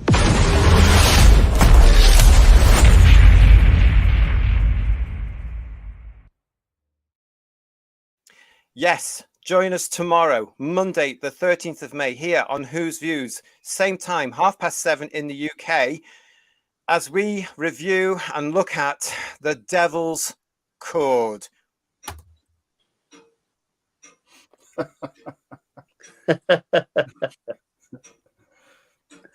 Stop that. Can we just remind everybody to subscribe if they haven't already? You certainly can do that. You go ahead and do that. Absolutely. Subscribe, please, everybody that hasn't, and also hit the like button and hit that bell as well. Absolutely.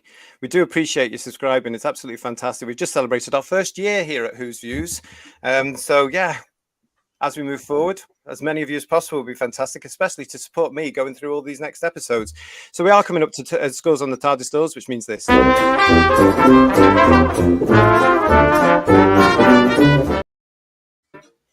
Just before we do that, I want to say hello and welcome to Who's Views, the Star Wars timeline. Star Wars, Doctor Who ought to celebrate personal merit, hard work, sacrifice, and characters overcoming relatable human tragedy.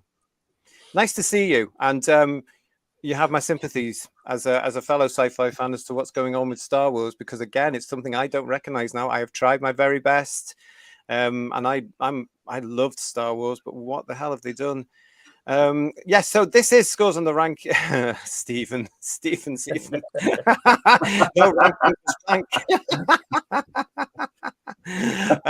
Okay, so start putting your scores out of 10 into the chat, where I go to Paul to ask him, Space Babies, what's your score on the TARDIS door?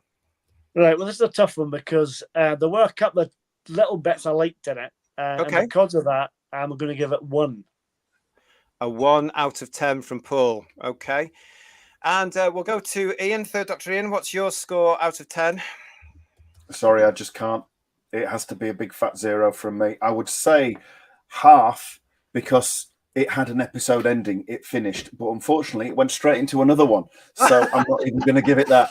So I'm afraid I have to genuinely give it. It was embarrassing. It was puerile. It was shit. I can't think of any redeeming features for that. I'm afraid it's 0. Just to let you know, that is the first 0 we have ever had on Who's Views Reviews on scores on the TARDIS doors. Interesting. Jodie, what's your score on the TARDIS door out of 10? I'm going to give it half for the title sequence. That says a lot, doesn't it, everybody? The title sequence gets half a point. I just want to say thank you to Lex Kane. Lex is one of our regular Who's viewers here. He couldn't be with us tonight. He has sent me some points. This is the point where I'm just going to read out a couple of them here. On Space Babies, he said he couldn't stand the fact that the Doctor could not stop smiling throughout the episode. It was a strange scene where the Doctor brings a butterfly back to life. Why is it always with RTD we go to a space station rather than a planet? Episode felt too much like a Disney episode. The sonic screwdriver again is in every single minute. It was a big resolution point again, was it? He reckons the scene with the flamethrowers is a copy of the Aliens, and his overall score is 2 out of 10, and he only gives it a 2 out of 10, like you, Joe, because of the improvements of the main title sequence. Which, I'm going to come to you in the chat in a minute. Keep your scores coming. We've got a lot to get through. Thank you so much. From me, this was boring. This was nonsensical. This was not the Doctor Who I want, and it was not the Doctor Who I was expecting, and it was not the Doctor Who I'm interested. This is the sort of TV I would not bother switching on if it wasn't for this channel and these guys telling me we have to review the bloody thing. So, Space Babies for me is getting the second 0 of Who's Views. Absolute waste of time. If you haven't seen it, don't bloody bother. That's what I say. And if you pre-ordered it, why? Cancel it now and save your blooming money. Are you allowed to give a minus score? Because I'm saving that for tomorrow. You can indeed. Captain Hasbun is giving this a 2 or a 3 out of 10. Garbage. Thank you so much, Garbage, tonight. Really appreciate it. Your work tonight, and to Kirsty too. I haven't seen it, but I want to give it a 0. Steve, a 0. X-Man 577, 1 out of 1. Douglas Smith, I have only seen a few clips as I gladly didn't want to watch it, so I won't vote. That speaks a lot. Freezer, 1 out of 10. Cybermat, 3. Divining Dragon, 2 out of 10. Sophie, hello Sophie, nice to see you. 2. Cloud SSJ4, 5 out of 10, and I have probably been more than kind. I think you have, but it's nothing like a little bit of generosity. So well done, you. Jacob, 3. Garbage is saying it's Jinx. Boo. Yeah, that's all coming tomorrow, isn't it? Yeah. T-Mac, lovely to see you. 2 out of 10. H for Hedonism, 3. Oh. And Lisa, 0.0. This is supposed to be brand new, spanking, multi-million-dollar pound Doctor Who. This is getting amongst the lowest ratings for any Doctor Who that we have ever reviewed. This is incredible. 2, says Kirst. Thanks, Kirst. Valen Alda, nice to see you. Welcome to Who's Views. 2. Michael is saying to us, 1 soiled nappy out of 10. Jamie is giving it 8 out of 10. Thank you, Jamie. Really appreciate that. Good for you. And the Talons of Wayne Chiang couldn't watch it. Sorry. Okay. Paul is saying, I haven't seen it, but I've seen plenty of reviews. And the fact I didn't want to watch it is a whatever. Thanks. 0, says Richard. 0 points. Space scabies. You're all funny.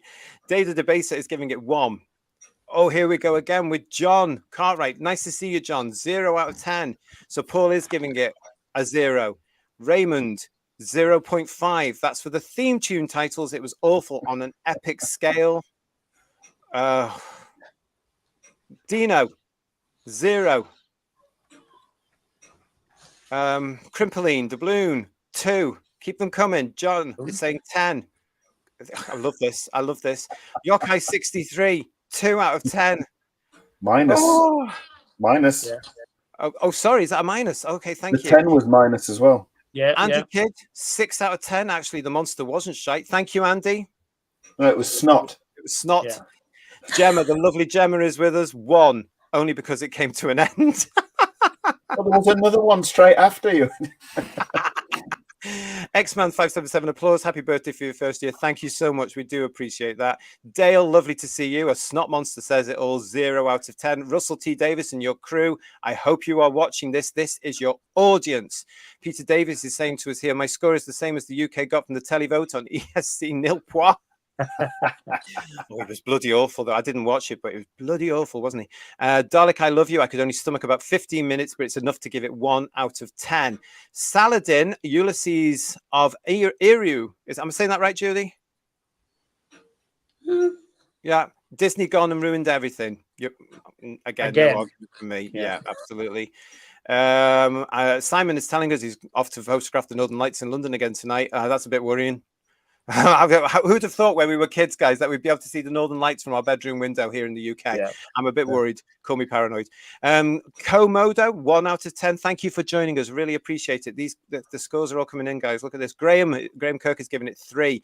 Lady of Traken, thank you for being in the chat. 4 out of 10. Being generous for the look of the spaceship and the dinosaurs seen at the beginning. See, it's all the effects, not the story.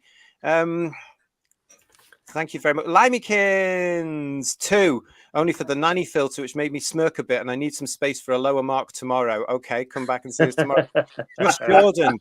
Just Jordan is giving it a 1. I think that's your lowest score ever for any of our shows, isn't it, May? And that's a push, she's saying to us there.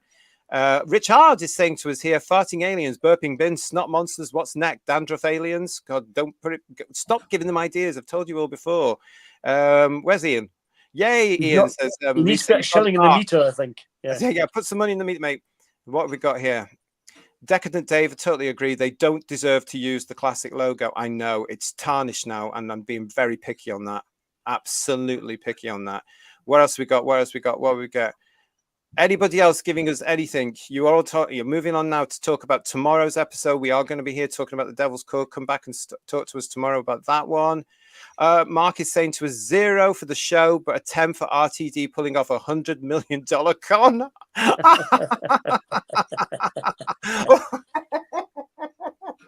Fabulous. Kieran is saying 0. Okay. What else we got? Astronomical 1. I haven't even seen it, but listen. I need to go. Thanks, Jodie. We'll see you later. Thank you, darling. Bye, cheers. Bye. Bye. Bye-bye. And Astronomical 1 is giving it 1 out of 10. Jacob is saying, my 90-year-old nan didn't give a score, but told me today it was a bit crap, wasn't it? And that's from his nan. Yeah, absolutely. What else we got? Have we got any more? Yes, Rose, 4.8 out of 10. Good for you, Rose. Thank you very much. And the Thinking is joining us. Nice to see you, mate. Nice to see you. Great stream. He says, I give Space Babies 2.6 out of 10. We'll come back to the Devil's Code one tomorrow, Thinking. Let me know about that one. But 2.6 out of 10. Huge audience is watching us this evening. I do appreciate it. Thank you very, very much, everybody, for joining us. That is all the scores I've got. That has to be the worst rated Doctor Who episode we have ever covered in our year here on Who's Views, guys. Yeah. I think it says it. The Bannermen's better than that, and they got a better score. Yeah, absolutely. It really did. Well, listen, if you're new to Who's Views, thank you so much for coming to join us. Please make sure you're subscribed to the channel. Please like the video, and please come and join us again tomorrow. As we say, we are going to be back UK time 19:30 here as we look at the Devil's Code. I have some things to say about that. If you know me and you know what I'm talking about, then you know exactly what I'm going to be talking to you all about. But come back and join us tomorrow. If you enjoyed the episode, I want to hear why. I want to say thank you to Kirsty. I want to say thank you to Jodie. I want to say thank you to Third Doctor Ian. And I want to say thank you to Paul. Thank you all for joining me for tonight. We'll see you all tomorrow. What a show. Thank you very much, everybody, for joining us. I hope you've enjoyed it. We will see you tomorrow. I can't wait. And that's only because you're all going to be with us. That's the only reason I can't wait. Not worried about the story. It's because we're going to be seeing you again. Thank you all for your comments. Guys, thank you for joining me. Let's do it all again tomorrow. Same time, same place. It's Who's Views. We'll see you tomorrow. Good night, everyone. Good night, everyone. Bye-bye.